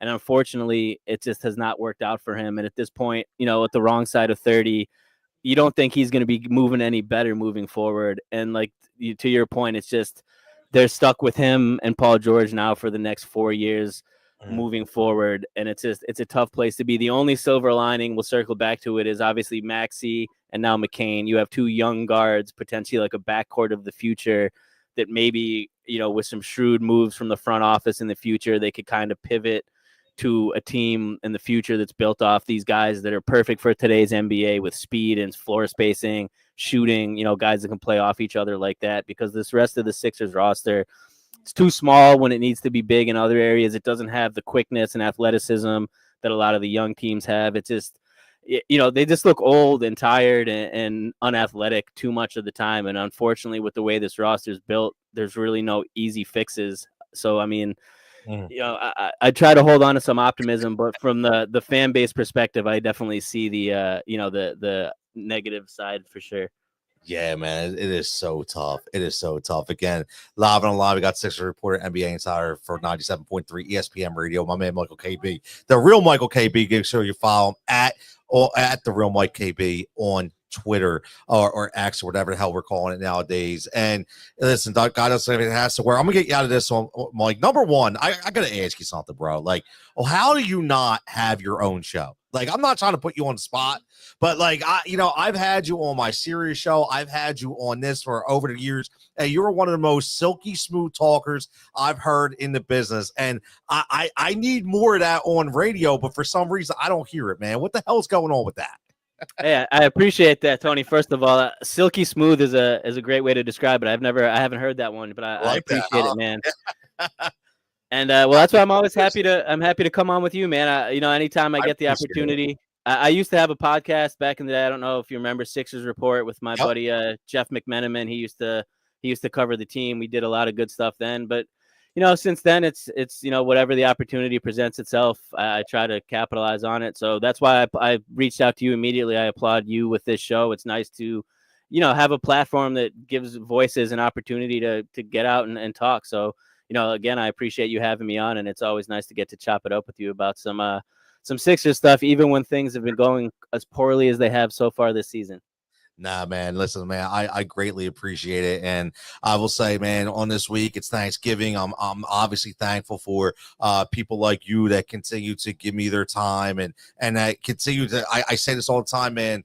The beat reporter, anybody that covers a local team, it is the hardest job in the goddamn world in the industry. And you guys eat shit. Okay, but you work your ass off, and you're always the guys with the stories, but always the guys getting the least amount of credit. So I love when you guys like this come on and give me your time, and I can open you guys up to a bigger audience. So I'm thankful for that, man. You have a fantastic Thanksgiving. Have a great holiday, and as always, I'll be reaching out to you again to get you back on as I start this new venture, man. I really appreciate it. Thanks, man. I appreciate you too. Good luck with the show, and I'll look forward to coming back on in the future, Tony. Absolutely, my man. Thanks, Mike. And again, there he is right there, the real Michael KB. Give him a follow at the real Mike KB on X, beat reporter for 97.3 ESPN Radio. Again, tragedy. Okay, he's a professional. Okay, he gave a professional response there. I put him on the spot purposely because I knew he's a good dude, man, and he's never going to say anything bad. And this isn't anything bad about anybody, but this guy. Okay, this guy, you just heard him. Okay, I could listen to that for 3 hours. Okay, my man's in the locker room. He's there. Okay, he's doing everything he's supposed to do. And again, why are guys like that not being heard from? You know why? Politics, man. It's all politics.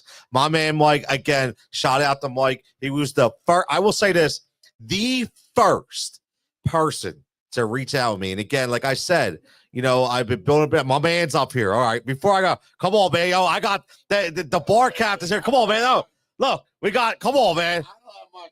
That's all right. Let's go, brother. We're going to talk. But the bar captain is here. Go ahead, Brian. What we got? What we got? Right now, what we're doing about Brandon Graham. What are we doing about Brandon Graham? I think we're going to, I think it'll be all right. I honestly do think it'll be all right.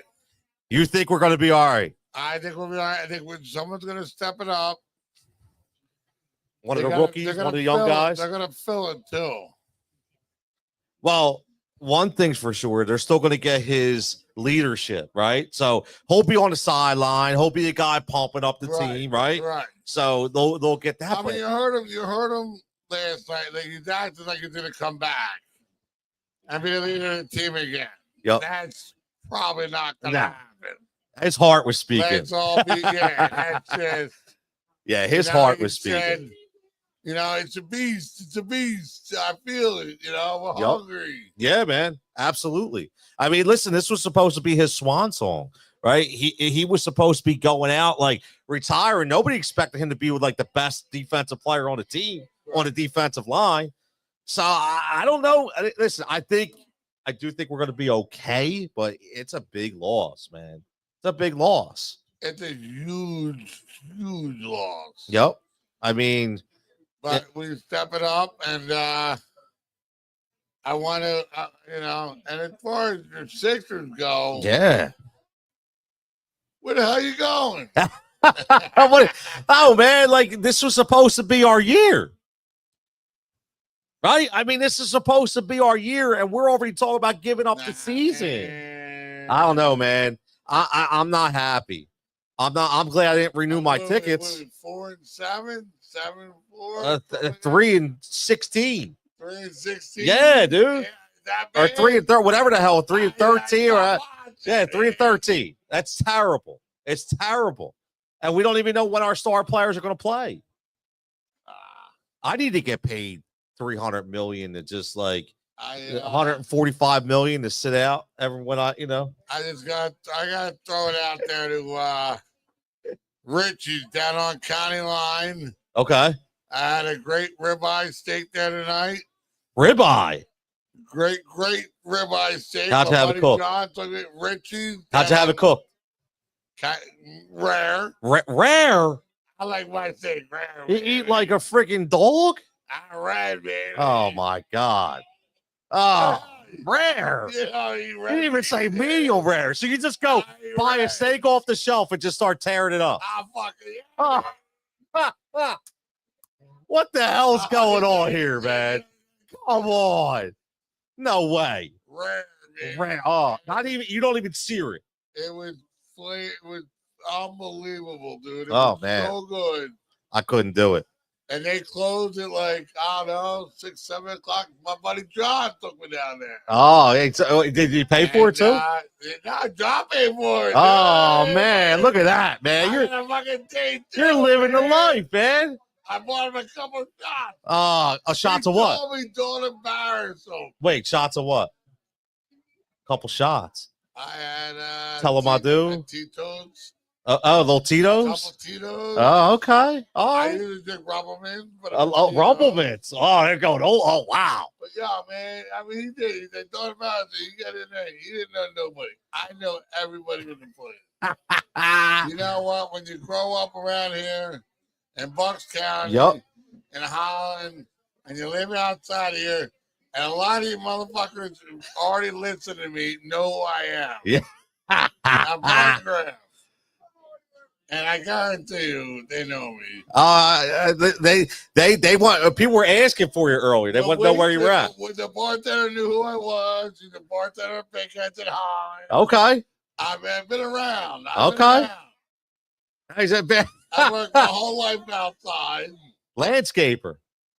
Not just landscape, roofing. Roofing. Okay. Oh, whatever. Yeah. I own a landscape business now. Okay. So wait a minute. I got it. So your wife's here. Wait, your wife's here, right? Yeah. Does your wife eat a rare steak too? My wife. Does she eat rare steak too? My wife eats medium rare. Okay. So she'll serve you a rare steak? She doesn't. She asks me to get medium. She always asks me to get medium. Yeah, of course. You gotta have a little medium rare, man. Oh, yeah, he's tearing it up, man. I like it, man. Hey, man. Hey, you're living in the Flintstone age, bro. If that's what you want to do, that's on you. That's what I'm saying, man. Like you're, like it's like the old cartoon, man. They just throw a slug of meat. You're just tearing it up. Absolutely. Dude. All right, brother. All right, man. Going home. I got Alaska Mountain at home. Okay. So I cut off the fat sides of it. Okay. And I throw it up, and I'm gonna give it right to her. Oh wow! Okay. And my wife's like yelling at me, like, "You're not gonna give her that." I'm like, "I fucking absolutely." I love it, man. I love. Well, what about so we going? Are we going to Super Bowl? We are definitely gonna go. Definitely gonna go to the championship game. Oh, okay. All right, we're gonna go to championship game. I'm a little nervous about Detroit. They seem to be playing some good ball. They got good defense. They got solid. Yes. They're playing solid ball. They are playing solid ball. They're playing good ball. They're not getting lucky. They're playing solid football. Yes, they are. So, I mean, that's where we're at. We're getting kind of lucky in football right now. And we're playing good ball. We're not getting lucky. You just said we're getting lucky. We're playing good ball. but we'll get some lucky ball. Okay. Oh, by the way, Get some lucky ball. Flyers just scored 2 goals in 2 minutes. Let's go Flyers up 2-0 right now. All right. Are you a hockey guy? Are you a hockey guy? I was. My wife is. All right. Well, guess what, My man? wife's a prime hockey guy. Oh man, I love. You see her papa. You see her father-in-law's basement, dude. My father-in-law's basement. All Flyers. All Flyers. Orange and black. They got a hell of a fan base, Flyers, man. Phantoms, everything. Okay. Listen, man, we might be cheering for the Flyers. Listen, the Flyers could be the next team, man. Right? The Flyers could be the next team over the Sixers. I don't think that's No? happening. I don't know. They got. Listen, my man Nicky Nuts checking in says, "Let's go Flyers." My man Edwin checking in. Yo, hey, what's up, brother? The only chance we got, honest to God, is for this city is that the Birds stepping up Okay.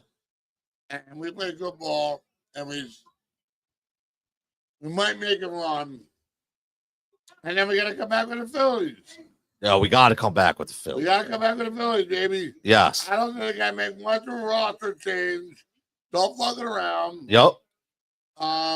Give me a couple pitchers. Yep. Get me somebody else. And eat some rare steak. Yeah. Eat some rare prime rib. Keep everything the way it is. Yeah. Keep it rare. I don't. The coaching, Ron Thompson, fucking hey, man, whatever. Yeah. He's not bad. He's not bad. He's great, man. He's great. He's not great. Oh, come on, man. Come on, man. Get rid of him. I'm not throwing him out the cat. I'm not throwing him out the window. Okay, you got to keep I'm not Topper, talking about man. the You got to window keep now. Topper. Topper, I got people say definitely before the Sixers are going to be blown up. I'm throwing him out the window. I'm not getting rid of him. Okay. All right. I mean, you need to, I don't know. I mean, some of the way he lined stuff up last year, the end of the year was a little messed up. But he learned from his own mistakes. I think they're talking about you down there, bro. The bar captain, man. I don't know, man. I think they say you don't stop talking. Is that my bartender down there? Yeah. I'm thirsty. You thirsty? I'm coming down. Look, people are saying, don't hate on Philly Rob. They're saying, don't hate on Philly Rob. There he goes. My man, there we go. Look, we'll give him a little clap. My man, Brian, the bar captain. There you go. I did a good job, man. Good job. There you go. Everybody's giving a round of applause, my man. Like, that's my man. Shut up, dummy. My man, Brian, the beer cat, having a great time as always, man. My man, listen, JD checking it. Sounds like the captain already had a couple pictures. He had a couple pictures at a raw prime rib, obviously, that he told us. Hey, listen, my man, yes, I'm going to get into the bets.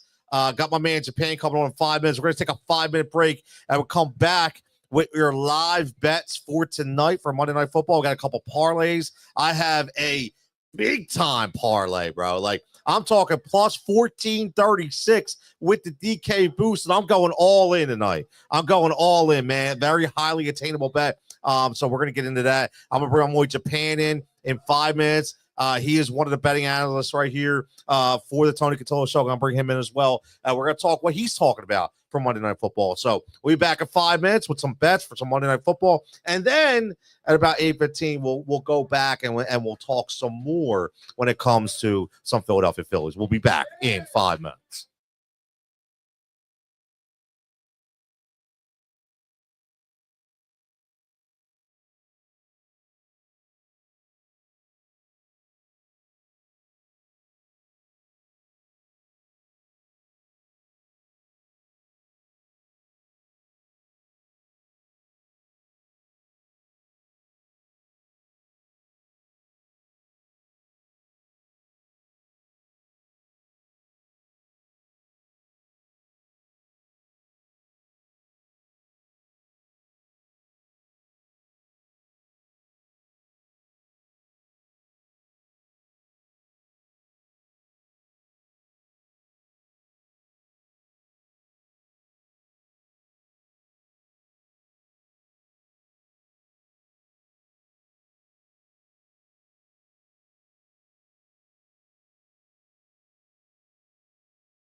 And we're live. We're back right here, as always, from Pike's Pub right here. We had the bar captain up, which was fantastic. We did a lot of good things. And my man Jimmy Mack talking some Phillies, my man Michael KB talking some Sixers. And as always, man, we got a Monday Night Football game. We got something to bet on. We got something to talk about. You know what? Because at the end of the day, man, we'll make a little money, right? Want to make a little money. And you know, responsibly, right? Call 1-800-GAMBLER if you got a problem, right? As always, we're not talking get crazy here, but I got my man Japan checking in on the line. Yo, Japan last week had some really, really, really good plays. And again, we're going to talk about that again tonight, man. What's going on, my man?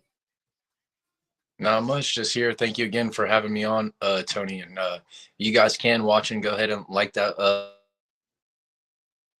And plays. I got two props, one side, and I did come up with a little parlay. Oh, you know that you're talking my accent now, man. When you talk a little parlay, man. Well, what are we talking about tonight? What you got going on, man? All right, you're freezing up just a little bit. All right, there you go. Yeah, you were freezing up a little bit. Just catching you. Yeah, maybe it could be a spot in the room. Maybe if you want, you can shut the video off and just go audio. Sometimes on wireless, the video really stumps it a little bit. Let me hear. Can you hear me? Can you hear me? There you go. Yep.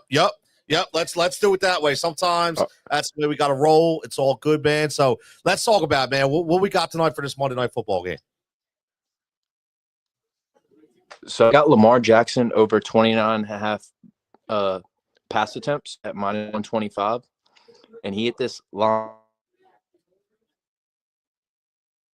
You got a bad connection, my man. Do me a favor. Why don't you drop off and come back, and I'll get you right back on. Japan's going to be checking his connection, getting back on. And listen, this is a game that I think we could bet from many different perspectives, right? So you're looking at a Baltimore Ravens team, okay, that still has not been able to figure out their secondary. I think everybody, you know, is a little shocked that this defense has played so damn poorly, you know, like it has been, right? So, and you're talking about, obviously, you're going to see the storyline brother versus brother and Harbaugh versus Harbaugh, Jim versus John. I get it.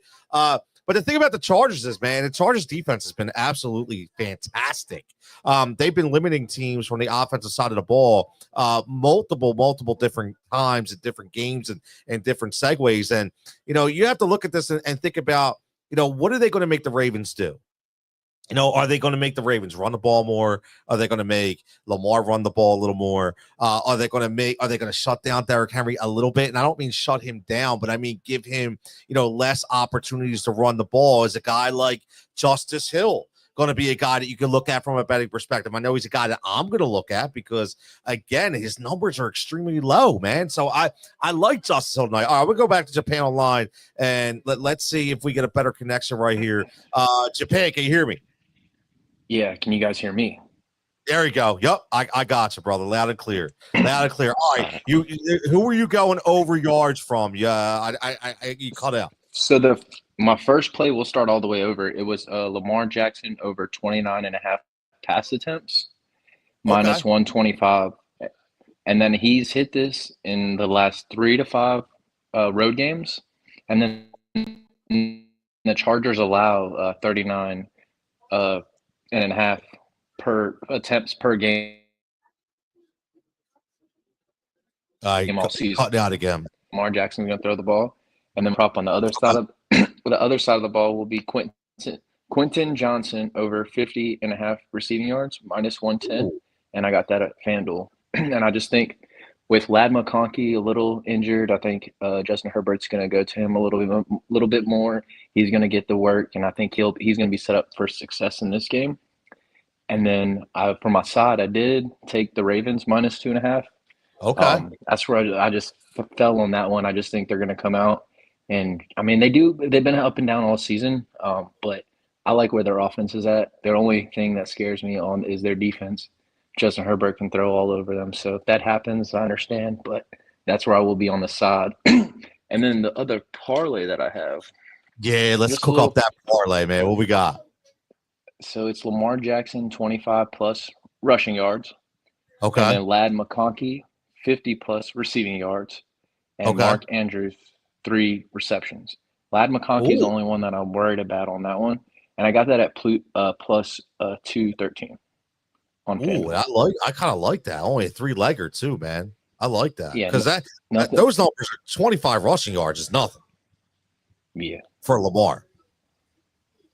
I easy. mean, right? I mean, and it's funny. Like we're definitely on the same page, right? Because, I actually now I went a little higher. I look, I got a monster parlay, bro. Like you know how I roll. Like I get crazy, right? But again, I this isn't just what I'm doing. But again, bet the single bets. Like I tell everybody, bet the single bets so you come out ahead. But I got 5 legs, Japan, 5 legs. I want to hear what you think here, man. Like I looked at these numbers and I looked at the game script and I'm like, okay, so I'm with you with Quentin Johnson. You got 50.5. I scaled back a little bit for the parlay because I got the DK boost of plus 300. So I went with 40 or more for receiving yards for Quentin Johnson, which I think I'd be shocked if he doesn't hit that. Okay. Rushing yards, you went 25.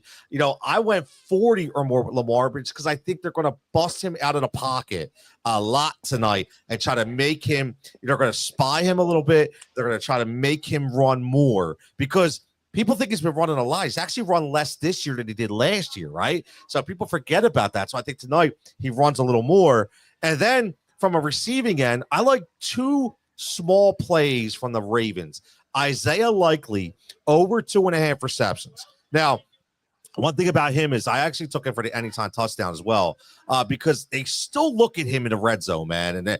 And Lamar is still throwing, and he's very athletic. Athletic tight ends really hinder the Chargers defense. And then speaking of the Chargers, how about Justin Herbert over 1.5 passing touchdowns? That number was juiced up at minus 150, but that's because he's been throwing that on the regular. And then last but not least, I still think Justice Hill is an X factor tonight.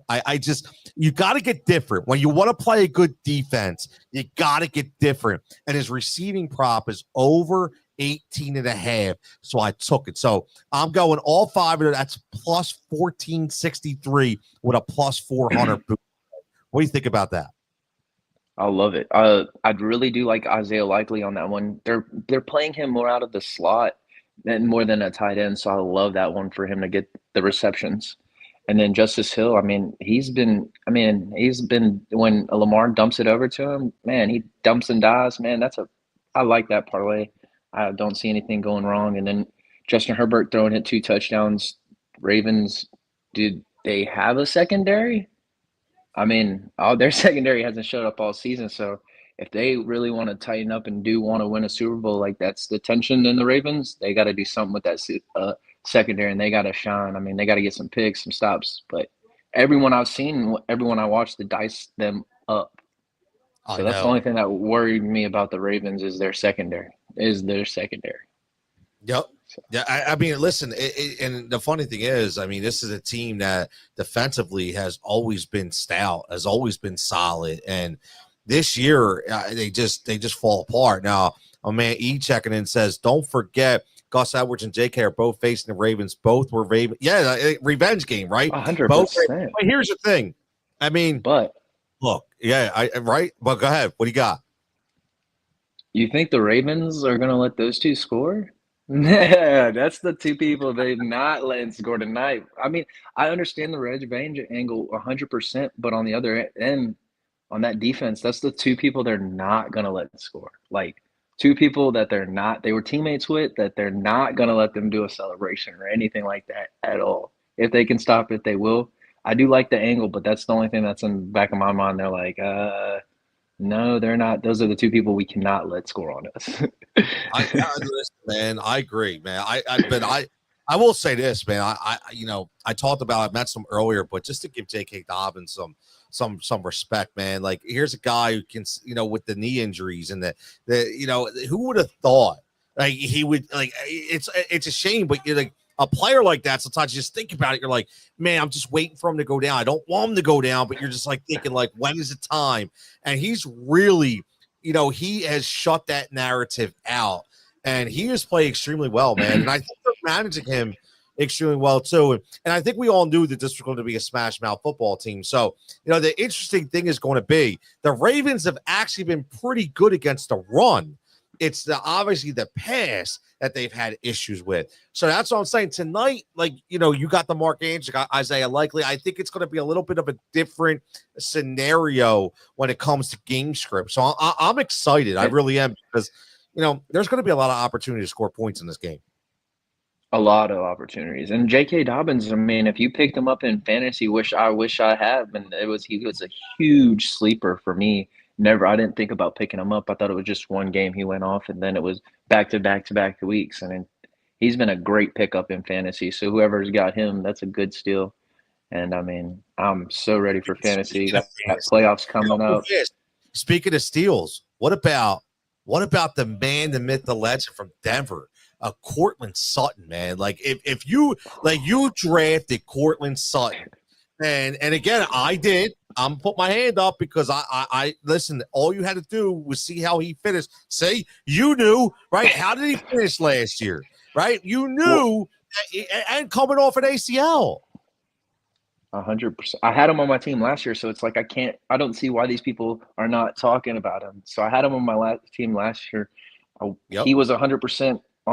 He's on 80% of my rosters. Shakir is on 100% of my rosters, and Brock Bowers is on 100% on my rosters. And those are the three people that I had to get in the earlier rounds when they came drafting, and those are I knew were going to be studs for me, and it's paying off for me. Yeah, man. Listen, man, that was me too, man. I was all in on certain guys, and I was even a guy like Terry McLaurin, who, it was one of those. It was questionable to me. Like, is he going to put? I wasn't sure, but he just kept dropping in a draft. And I'm like, look, I can't allow him. Like, I'm not taking JSN over McLaurin. Now, I get JSN is starting to really come on right now, but still, like, to me, it was like a slap in Scary Terry's face. So I was like, I have to take Terry, right? So ready to hear this bomb squad, right? And now I will preface this by saying that the league that I'm in, the big money league that I'm in, was always a 10-man league. At literally the day of the draft, 2 guys drop out, and which is it's a violation, total violation, man. Okay, so we decided, screw it, we're just going to go roll with 8. Let's just build bomb squads, right? Bro, I don't know what these people were looking at, but I'm 10-1 right now.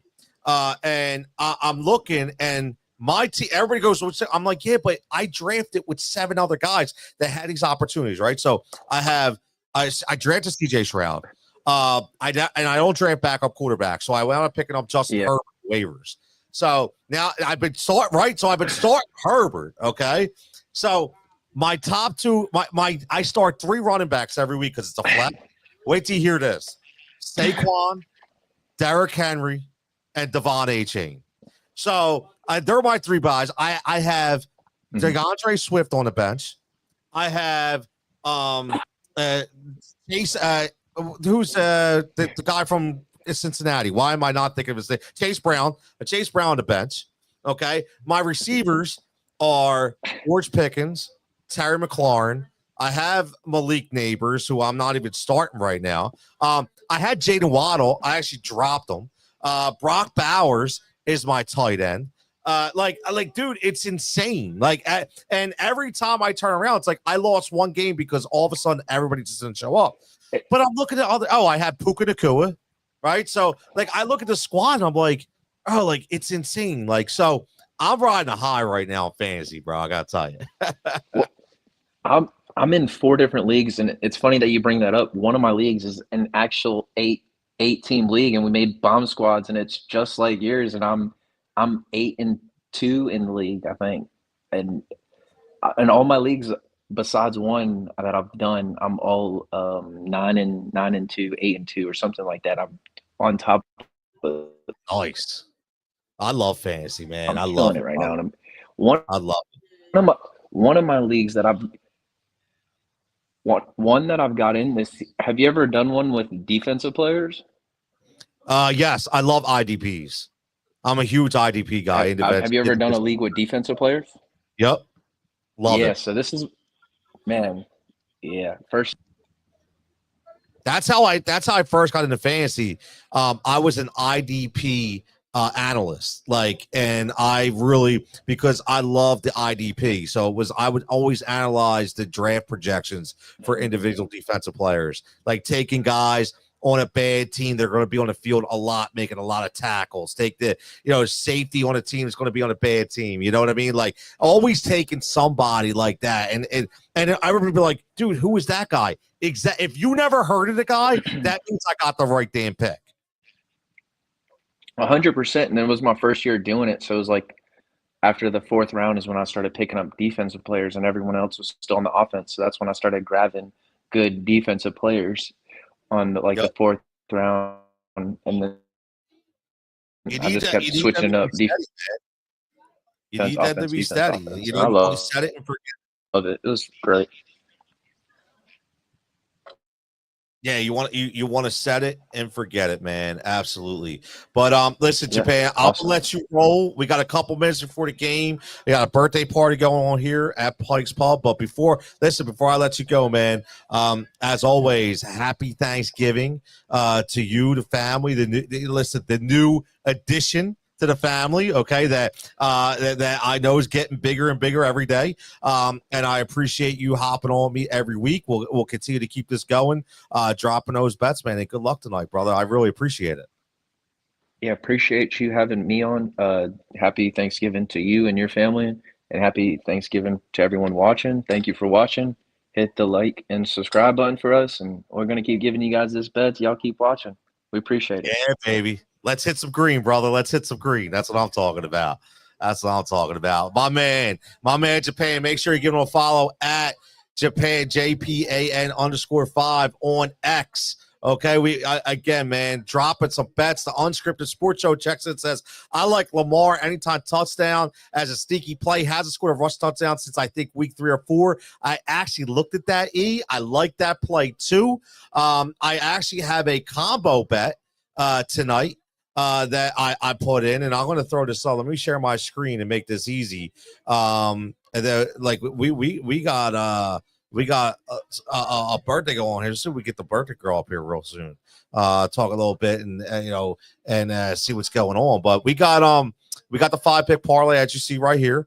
Okay, we got the over 2.5 for Isaiah Likely receptions. We got the over 1.5 Justin Herbert passing touchdowns. We got the 40 or more Lamar Jackson rushing yards, 40 or more Quentin Johnson receiving yards, and over 18.5 Justice Hill receiving yards. Now, also, again, this is what you get right here over at OddsShopper when you sign up. This is my 2-pick parlay, my 2-pick combo, anytime touchdown. I got Quentin Johnson and Isaiah Likely as 2 guys to score. I got that at plus 1,400. Also put the anytime TDs for Quentin and Likely. I think Quentin was plus 180 and Isaiah Likely was plus 320. So I put them as single bets as well. And again, offered them up as a combo too. Also, some random stuff that we want to talk about before we take a quick break. We talked about Saquon Barkley well on a pace to make the 2,000-yard rushing list, as Derrick Henry's on pace to make it for the 2nd time, right? Which is crazy. When he made it at 26 and 2,027 yards in 2020 with Tennessee. But you look at this list, man. And again, there's been a lot of new play, like Jamal Lewis, 2,066. But, I mean, you're talking Eric Dickerson, obviously, we already know, 84 with the Rams, 2,105. And you look at that number, and Saquon could actually obliterate that number if he continues to play the way he is, which is absolutely crazy to me if that is the case. So we shall see, right? We shall see what happens. But I think it's a very interesting point to talk to. Now, I do want to make some interesting points here, too, about what's going on around in the NFL. Listen, how about Deebo Samuel, man? Remember when everybody signed Deebo and they came in and signed? Well, he declined to speak with the media after yesterday's dismal team and individual performance, right?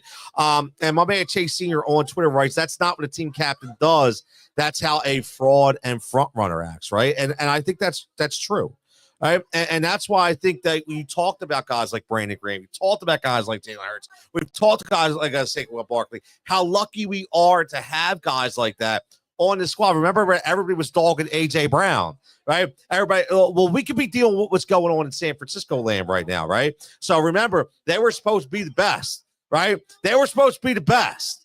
And guess what? Right now, that's not happening because they're starting to crumble a little bit as well. And then, like, we talked about, obviously, the Eagles having their defense. Here's a great stat by my man, Johnny Clark, Johnny Airport. The Eagles have held every opponent under 300 total yards during their 7-game winning streak, their longest streak doing that in 16 years. The Eagles tonight had 5 sacks and held the Rams to 0-8 on third down. It all makes Jalen Hurts smile. He writes that's a post he had on Twitter, or actually on his Facebook page. But think about that: 5 sacks and 0-3 on third down to a team again that has Kyron Williams, Matt Stafford, Puka Nacua, Cooper Kupp, and the linchpin, Sean McVay.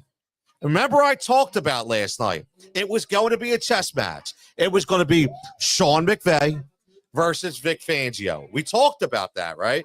We talked about that. And what happened? Guess what? Fangio won the chess match, right? Fangio won that chess match last night. And again, there's more to come, man, right? There is more to, wow, the Flyers up 3-0 now. The Flyers are up 3-0. My man Nicky Nuts checking in. Barkley is projected, my man Rich checks in, for 2,160 yards rushing, man. Like, listen, this is what I'll say about Saquon. The only way that I feel like he doesn't get over 2,000 is if they scale his low back, if they start to peel off a lot of wins, right? I do think that is the only way this happens.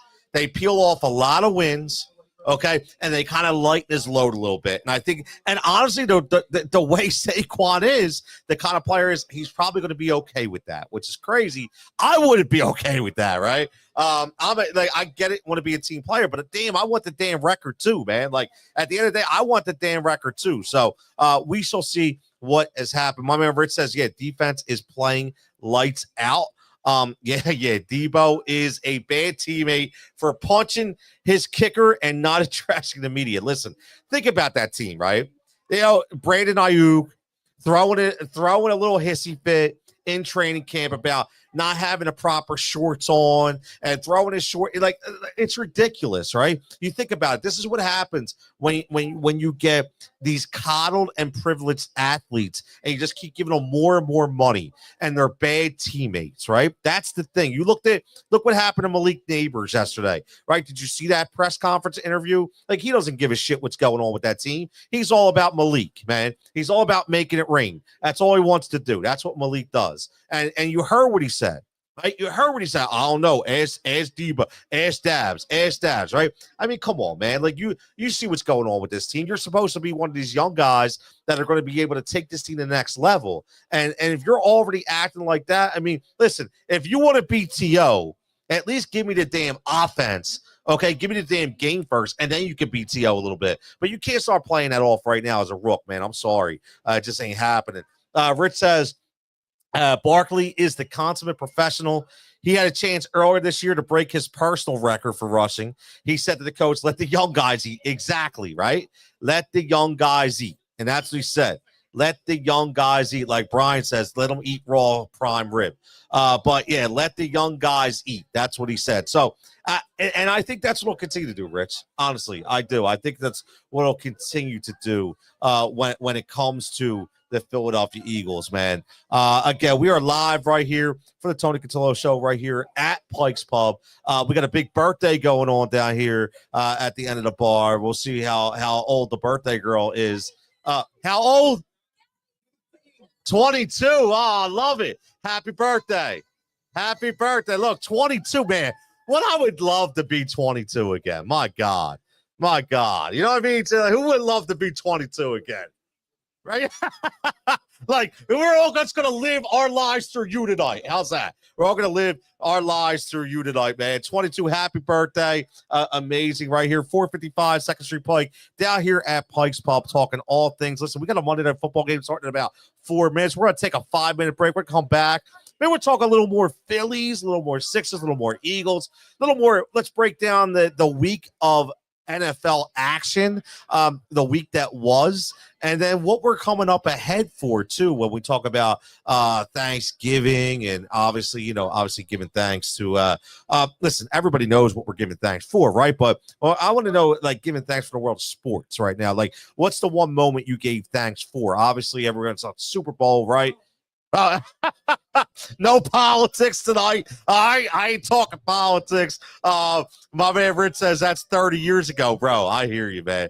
I want to be 22 again, for real. I definitely do. We're gonna be back right here on the Tony Cutillo Show live to wrap this up for the final 45 minutes. We'll take a 5-minute break, and we're gonna come back. Maybe we'll give Jimmy Mack back on the mic as well. Everybody stay tuned. We'll be back in 5 minutes right here on the Tony Cutillo Show live from Place.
All right, we're back here live right here for Pike. We got a happy birthday song going on.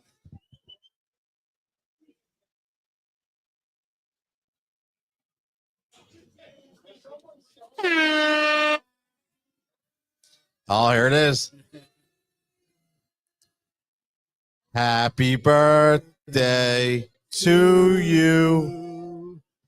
Happy birthday, dear Kathy, was it? Happy birthday to you.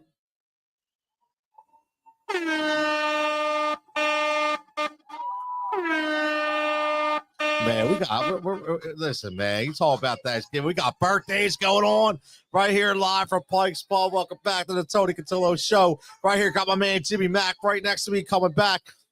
Listen, man, we got hold on. Philly Liverpool checking in says if the Bucks called us and offered Giannis for Embiid, would you do it? Listen, man. Honestly, I think I would take anybody for Embiid right now, to be honest with you, because oh,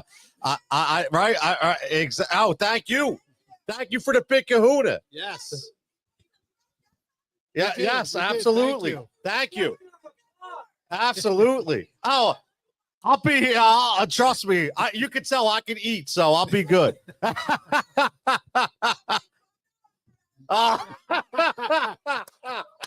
I love it. I love it. Yeah, it won't go to waste. It won't go to waste. Jim, I'm telling you right now, man, I think I would take Giannis.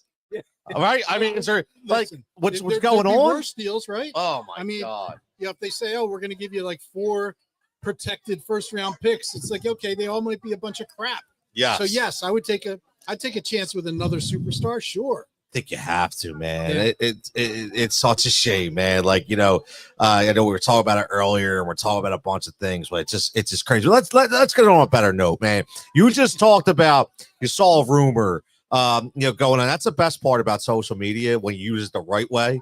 When you start seeing things, like instead of watching stupid reels about people dancing with dogs and things of that nature, you actually find some real stuff, right? Oh, I switched to my personal user. I'm not sure. Who is Philly Liverpool FC? It's still coming out Philly Liverpool FC. But what was you talk about a pitcher and it's not Garrett Crochet, but somebody else the Phillies may be looking at. So one of the producers on MLB Network put out his pick, for what big Philly or free agent would the Phillies sign, and he said Blake Snell, which is again not a bad thought actually. Snell had a tough start last year after he signed late, and his first few starts were pretty bad. I mean, really bad. And then he got hurt, and he came back and he pitched like he did in the Cy Young year. So he was pretty much lights out second half of the year. Pitched very well, pitched deeper into games than he ever had in the past. That was a nice, in Tampa Bay or even in San Diego when he was there. He was basically a not under 6 inning pitcher. Okay. And he actually went deep into games. Had his first no hitter. Last year with San Francisco. So he had dominating stuff. When you look at Crochet versus Snell, there's 2 positives in the Snell's direction. One would be the fact that you don't have to trade for him. So all you do is sign him. Yep. The second is that he actually, Garrett Crochet has some great stats, and Snell beats him in almost all of them. So Snell is better than Crochet at all the things Crochet's great at, except for walk rate. So that's the one thing. But the one thing Snell does is he limits hard contact where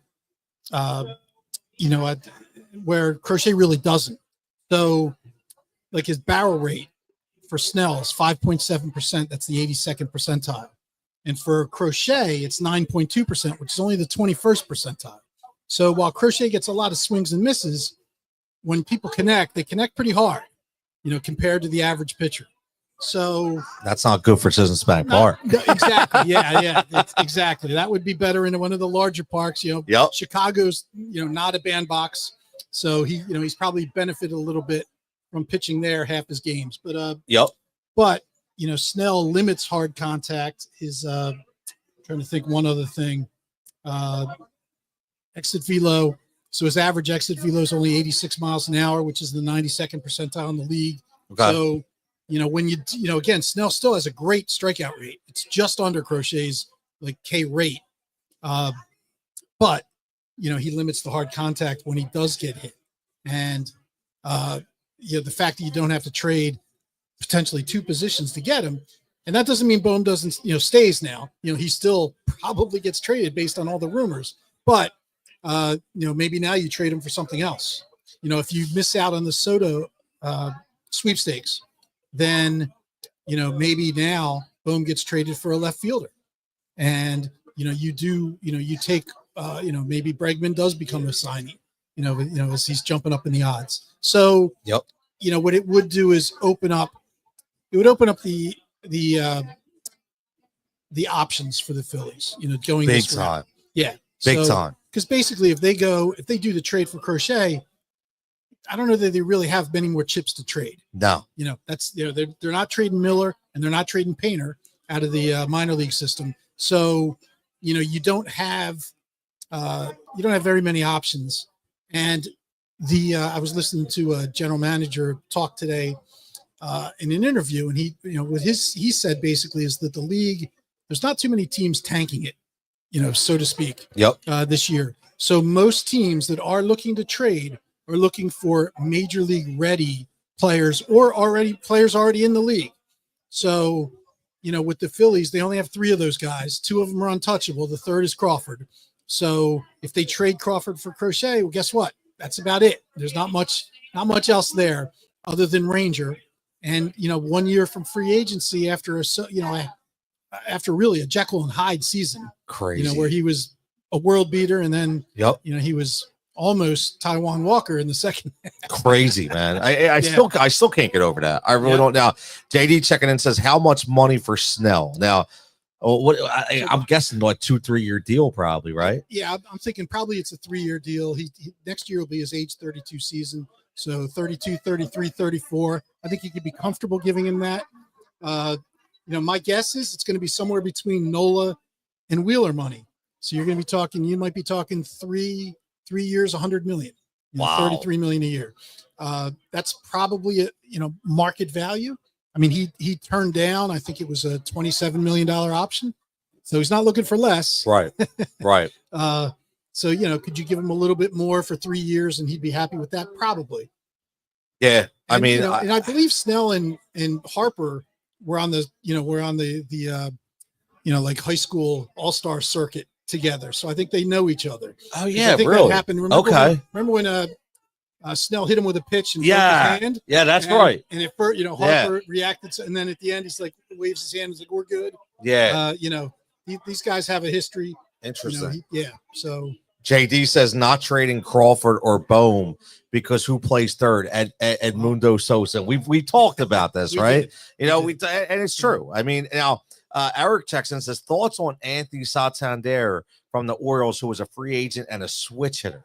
So I like Santander. I don't know that I like him for the Phillies because, again, he's another swing and miss guy. So if you're going to plug him in, let's just say left field, he's not a very good fielder to begin with. And, you'd be upgrading the offense and the bat, but, with home run and RBI wise, right. But, you're not affecting the swing and miss in a positive way.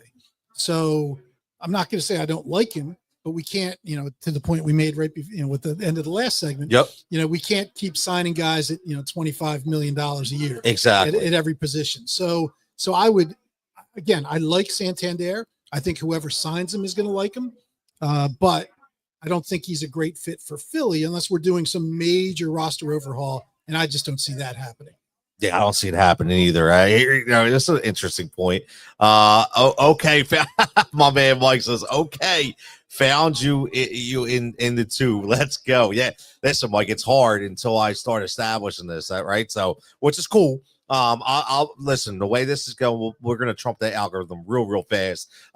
He says, remember, it's an odd season for Cy Young.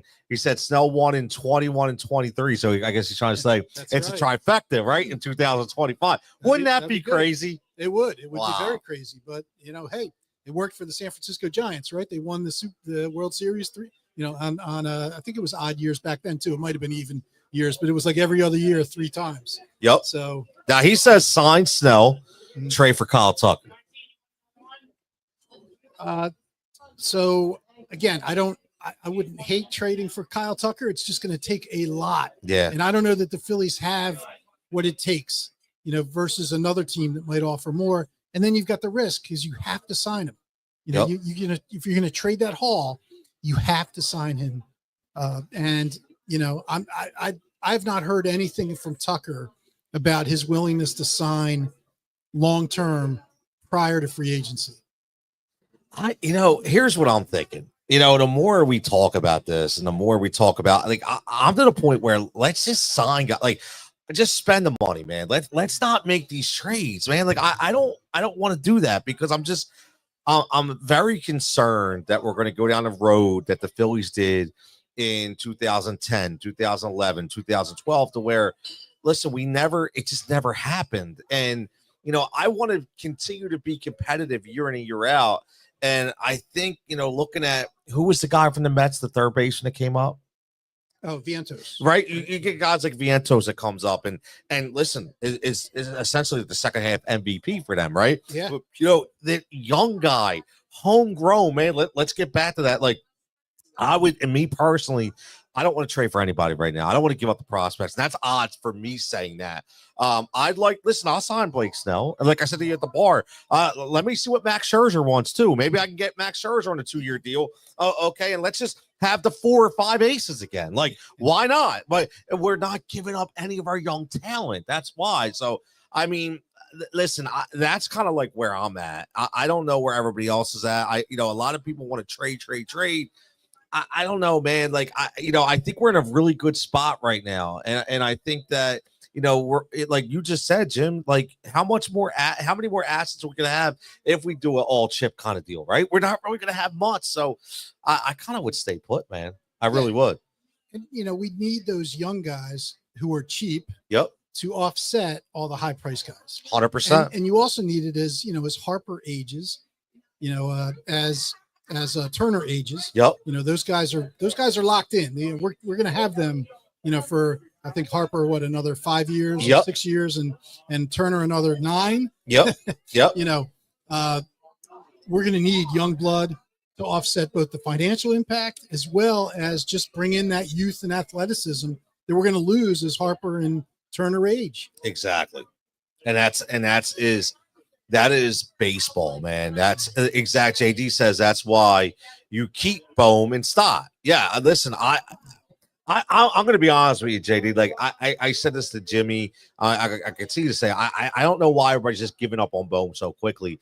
And the funny thing is, I think it's the team is giving up on him quicker than the fans are, which is really odd, man. I just don't understand it. So something I just keep saying is going on, but. Bryson Stott, that's a good name. Let's talk about Bryson Stott for a minute because a lot of people I think went a little too overboard saying that he's not what we thought he was. He's not everybody has to relax. Bryson Stott, in my opinion, probably is the best pure hitter on the team. Obviously 240 is not going to cut it, right? But when you're able to cut down your swing and be the best 2-strike hitter in baseball, there's a reason for that, right? So, and he's young, and his defense is exceptional. Okay, it's better than Trey Turner. Okay, right? It's better than $300 million Trey Turner. So I look at Bryson Stott. Yes, I definitely keep Bryson Stott, but I'm telling you, like he says, I'm a big Bohm fan. I'm only trading him in a Tucker package. I'm a Bohm fan too. He must not be fixable, man. Yeah, I mean, we talked about this a little bit earlier. It's crazy. There has to be more to this story. Has to be because for the $8 million or so that they're going to sign him for, in arbitration. Yep. And the production he provides, there's no reason why you want to move away from that. No, especially considering the lack of options. Where Bregman is basically the only one that might give you Bohm type production. Yep. So there has to be something else going on because these rumors are just too prevalent to be fake. Yes. This isn't. It's not like every sports media type decided that, hey, we're going to run an Alec Boehm unsubstantiated rumor. There's something going on. Has to be. Yep. Has to be something going on. Yeah. Now, I tell you, and I'll say this: I know that the female audience it doesn't want to get rid of Boehm. No way, man. No way. Yep. But back to Stott. So a couple things about him. This year, I personally expected a lot more. I thought when you look at his rookie season where he was okay. He wasn't good though. Right.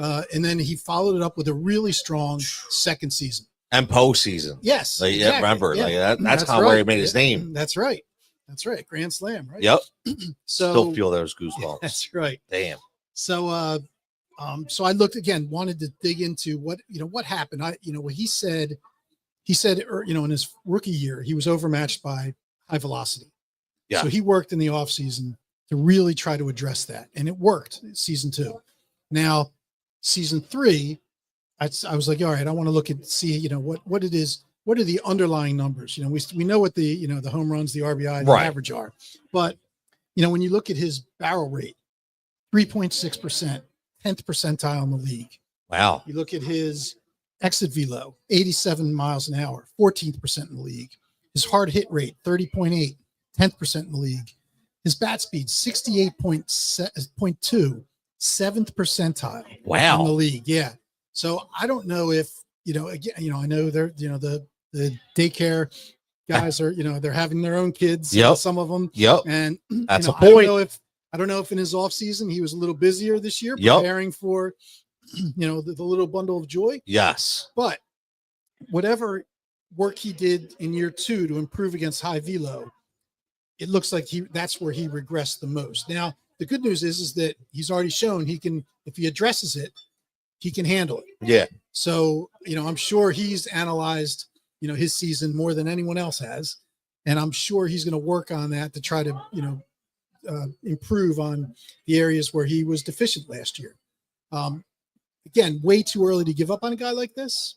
So I would, I would not consider, moving Stott, and again, there's no real rumors about that. I've heard the Phillies taking names. I saw one article that had even had JT out there, and I was like, who's going to trade for JT in the last year of his contract, making 20+ million? Come on. Like who's right now? Like, exactly. come on. So there's all kinds of rumors out there, but Stott is a guy where, I think they do need to just, it's like, hey, get back to the drawing board, work on the things that made you successful year 2, and try to, come back next year and see if we can straighten this out. Because he is a key, he's a key role. I mean, he's again one of those younger guys who's not making a lot of money that has to produce in order to balance out the equation of that, of this roster. Yeah, I mean, and I'll go a step further. Like, I honestly think that he could be the reason why you could possibly a year or 2 from now try to unload Trey Turner, who is going to have a team-friendly contract at certain numbers, even at his age, and be willing to pay Bryson Stott to be like, no, he's going to be our shortstop of the future, right? So I think there's a lot to do that. Listen, there is a lot. Last point, and then we're gonna get into some fun. Eric says, any chance Philly Rob moves Kyle out of the leadoff spot and puts Trey Turner there? I do think my opinion, I'll just make it quick. I think Kyle Schwarber is not batting leadoff this year, but I don't know if it's going to be Turner up top. So, in the current lineup, there were really only 2 options, Stott and Turner. Now, Stott, of course, had a bad year last year, and when he was leadoff, he really did not do well, even in his second year. No. He actually turned it on after he dropped in the order. So I don't really think Stott's a viable option. Turner on paper looks like he could be a good leadoff hitter. I don't know that he's been decent in his career, but he's been better. It's like he's really the prototypical 2 hitter. Yep. Because he's got more power than you usually have at the leadoff spot. And his speed is, he's not running the way he used to run. So really, if this is going to happen, and I think it could happen, it just they just need the right player. Yep. I actually think when Justin Crawford gets called up, if he's not traded, and he takes over center field, he is the most prototypical leadoff hitter that is on their roster, and top minor leagues today. That's a good point. I look forward to that. Yeah. I really do. But listen, we have fantastic. Let's do something fun. While you're up here, Jim, with anybody here at the bar who wants to chime in, anybody checking in live. This is Thanksgiving, right? It's Thanksgiving week. And I know everybody, listen, obviously we're thankful for, family and health and success and things of that nature. But just from a sports perspective, like any moments that you've been thankful for, whether it be, from a youth level, maybe your kids, maybe professionally, something you've witnessed or something you'd be able to talk about. I started off, like, for me, I always remember specific moments, and one of my favorite moments ever, and I'm sure people will probably remember this, was for the 93 Phillies that, I always used to go to the vet with my dad. We used to sit general admission, up in the yellow and orange seats, 600-700 level, right? Always get our pretzels from the guy at the corner before he found out they were picking their nose and picking their ass before they were touching them, right? I had a great time. But in 93, I was there. We were there for game 1 of the NLCS. And me and my dad were sitting third base side. And I was so thankful for that game. And I remember the moment where in the top of the 9th, remember Kim Batiste boots a ball at third base and the Braves go up. And then what happens where Kim Batiste comes up and hits a home run.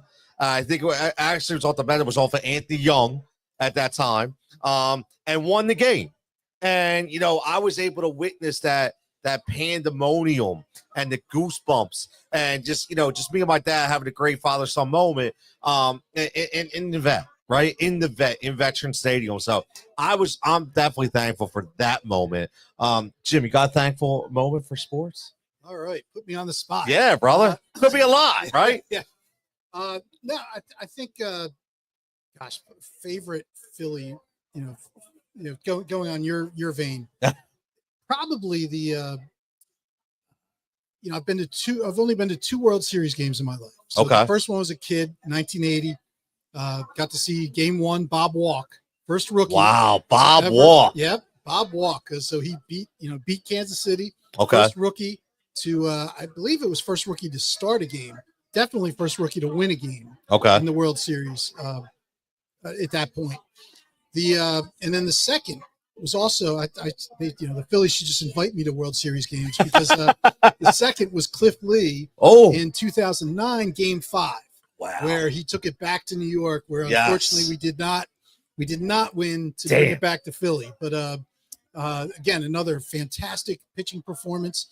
That game, actually, you talked about getting general admission. I had standing room seats. We were able to park ourselves right behind home plate at the bank. Wow. Which is a fantastic place to watch the game. That's an awesome spot to watch the game. And, we didn't move. Nope. I mean, there was no food, no drink, no bathroom. Wow. It was just like, we're not, we got the spot. We can't leave. Yeah, because you're right, the veranda right there where you're on like the bar that you got to sit there. You go on, somebody's grabbing them. Exactly. Yep. So that was, again, that was a phenomenal experience because, as great as the experiences at the vet were, it doesn't compare to the bank. The atmosphere, so I agree. Just an amazing atmosphere, amazing time. One big love fest of 45,000 fans. So it was so having those. Have a good holiday. Take care. Thanks. Having those memories, I'm definitely thankful for a lot. Have a good holiday. Have a good holiday. And then real quick, just to say, I'm lucky enough to grow up in this era of Philly sports because, people who were older than us, they suffered greatly. Oh, so. Did they? Did they ever, man? Like, my man E says he's thankful for Saquon. Thank you, New York Times, for giving up on him, thinking he was washed up. Our man JD checks and says he's thankful for seeing live Carlton versus Ryan as a kid. Now, there you go, man. Like, if you got to see Lefty and the smoke and gun Nolan Ryan pitch live as a kid, man, that's fantastic. We got another one. Thankful for being able to go to World Series parade in 2008 with my dad, brother, and cousin. Awesome day, Halloween day too. Called out of work just to go to it. A lot of people did, man. Yep. A lot of people did. It's good you bring that up, babe, because I'm thankful for that day too, because I didn't go to the parade. What I wound up doing is because I didn't want to fight all that monotonous traffic and craziness down there, right? So I actually went to McGurk's, which is a pub out here in right off of Horsham Road, and they had a big Eagles parade party where they put the Eagles parade on all the screens. And my boys at that time were young; they were like 10, 11. And they had like people doing like face painting and like making like animal balloons, and they had a big spread, and we were there with like hundreds of Eagles fans, and it was great, man. Like, it was awesome. My kids were outside throwing a football around. I was like, man, I am so thankful for this, man. There's so many. Listen, man, that's one thing about the world of sports. I say that all the time.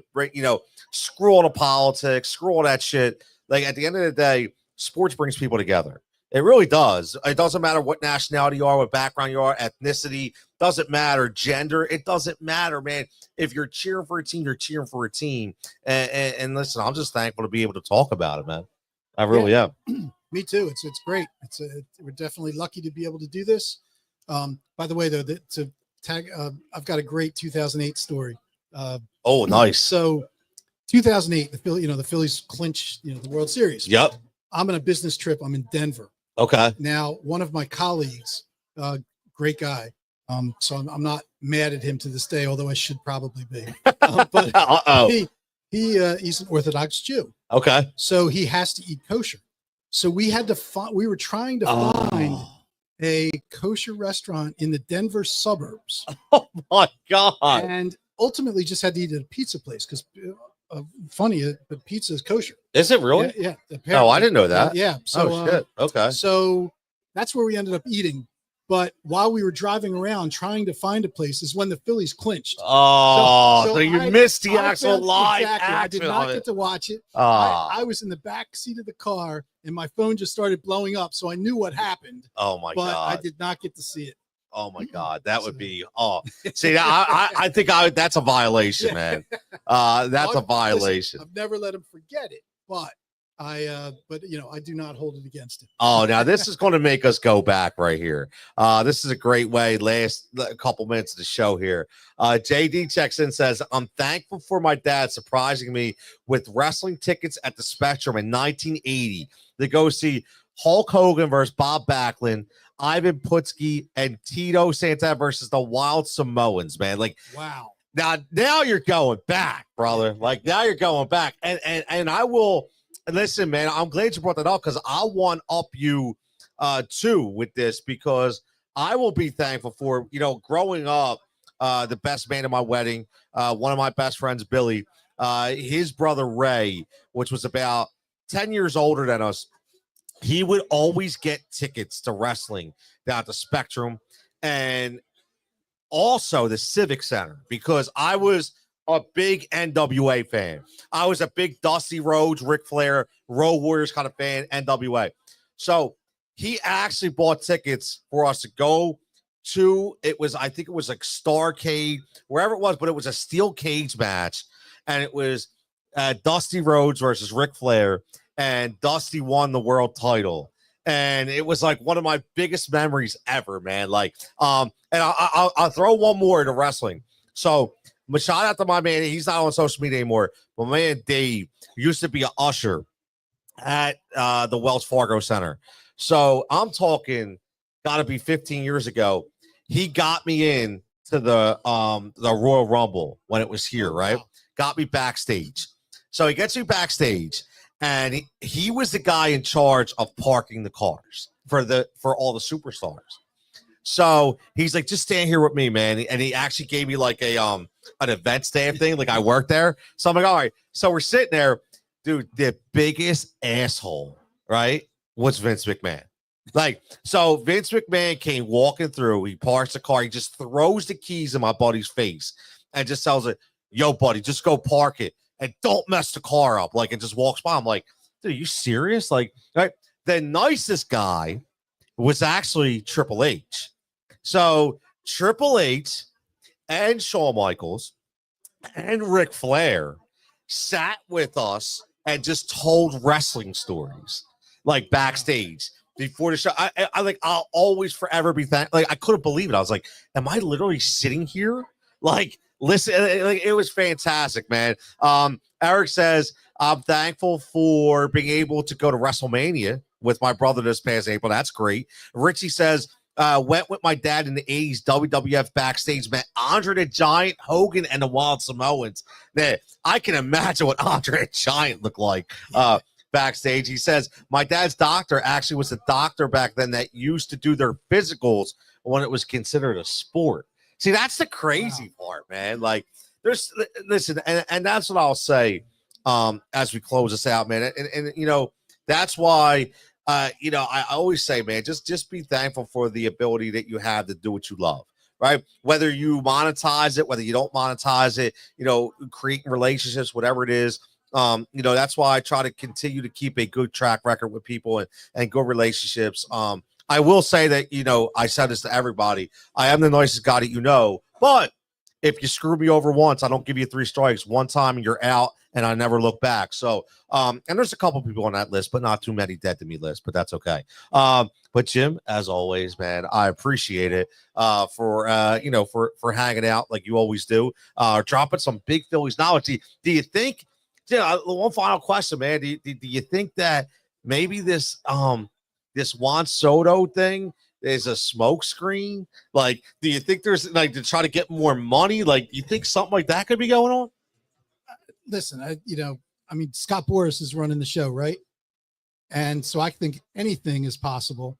And then just like with Dombrowski and Middleton, I think with them, anything's possible. They can hang on the periphery, you know, not make any contact, and then come in at the 11th hour and make a deal, make an offer that maybe like Boras is like, oh, okay, you know, let's talk about this some more. Yeah. You know, it'll be a fun 2 weeks. That's what I'll say, is that, you know, more and more is going to come out, more things about, you know, more offers, more, some of it's going to be real, some of it's going to be fake, but it's going to be interesting regardless. It really is.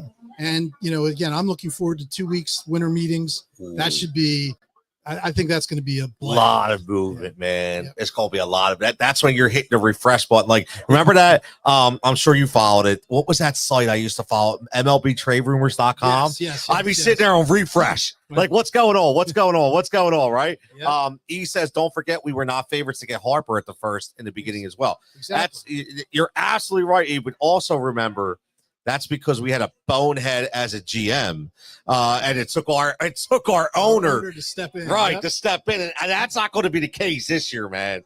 That's not going to be the case this year, but it's going to be fun. But as always, man, I want to thank everybody for tuning in. 3 full hours we go here every Monday live from Pike's Pub on its Tony Cutillo show. I want to thank my man Jimmy Mack right next to me. I want to thank my man Michael KB, NBA Insider for 97.3 on the Sixers. Make sure you're following at the real Mike KB. I want to thank my man Japan at NJPAN_5 on Twitter for all his betting takes. And as always, my man Rich, my man Eric, my man Al, Adam, everybody to the I've been sitting on 90 to 100 since we started this, or everybody watched and subscribe. Make sure you subscribe. Again, 2 spots, man. I told you before, starting this from scratch. I've always built somebody else's brand. Now it's time to build my own. Not technically my own. I should say my own community. Okay, that everybody that comes here just knows what it's all about. So if you go subscribe to the Tony Cutillo show on YouTube, we greatly appreciate it, or Twitch as well, as we continue to build this up, man. And don't forget to thank Pike's Pub as always for having us out here every Monday for 3 hours. My man Matt McCarthy, thankful for him as well, and Jake obviously behind the bar. So as always, everybody have a fantastic Thanksgiving to you and yours, to your family. Make sure, again, 2 things: 1-800-GAMBLER. You know, as always, you get a little too crazy with the money, and call a damn Uber, man. Don't get on the road if you had a little too much drink. I know Wednesday's a big drinking night. Kids come home, man. Listen, I'll be honest with you, man. Hit me up. You know where to find me. You need a ride somewhere, hit me up, and I'll come pick you up myself, man. As always, everybody have a fantastic week. Happy Thanksgiving. And again, man, we'll be live back here next Monday talking more bets, talking more Phillies, talking more Sixers, and with more guests as well. Everybody have a fantastic evening, and we'll catch you back here next time.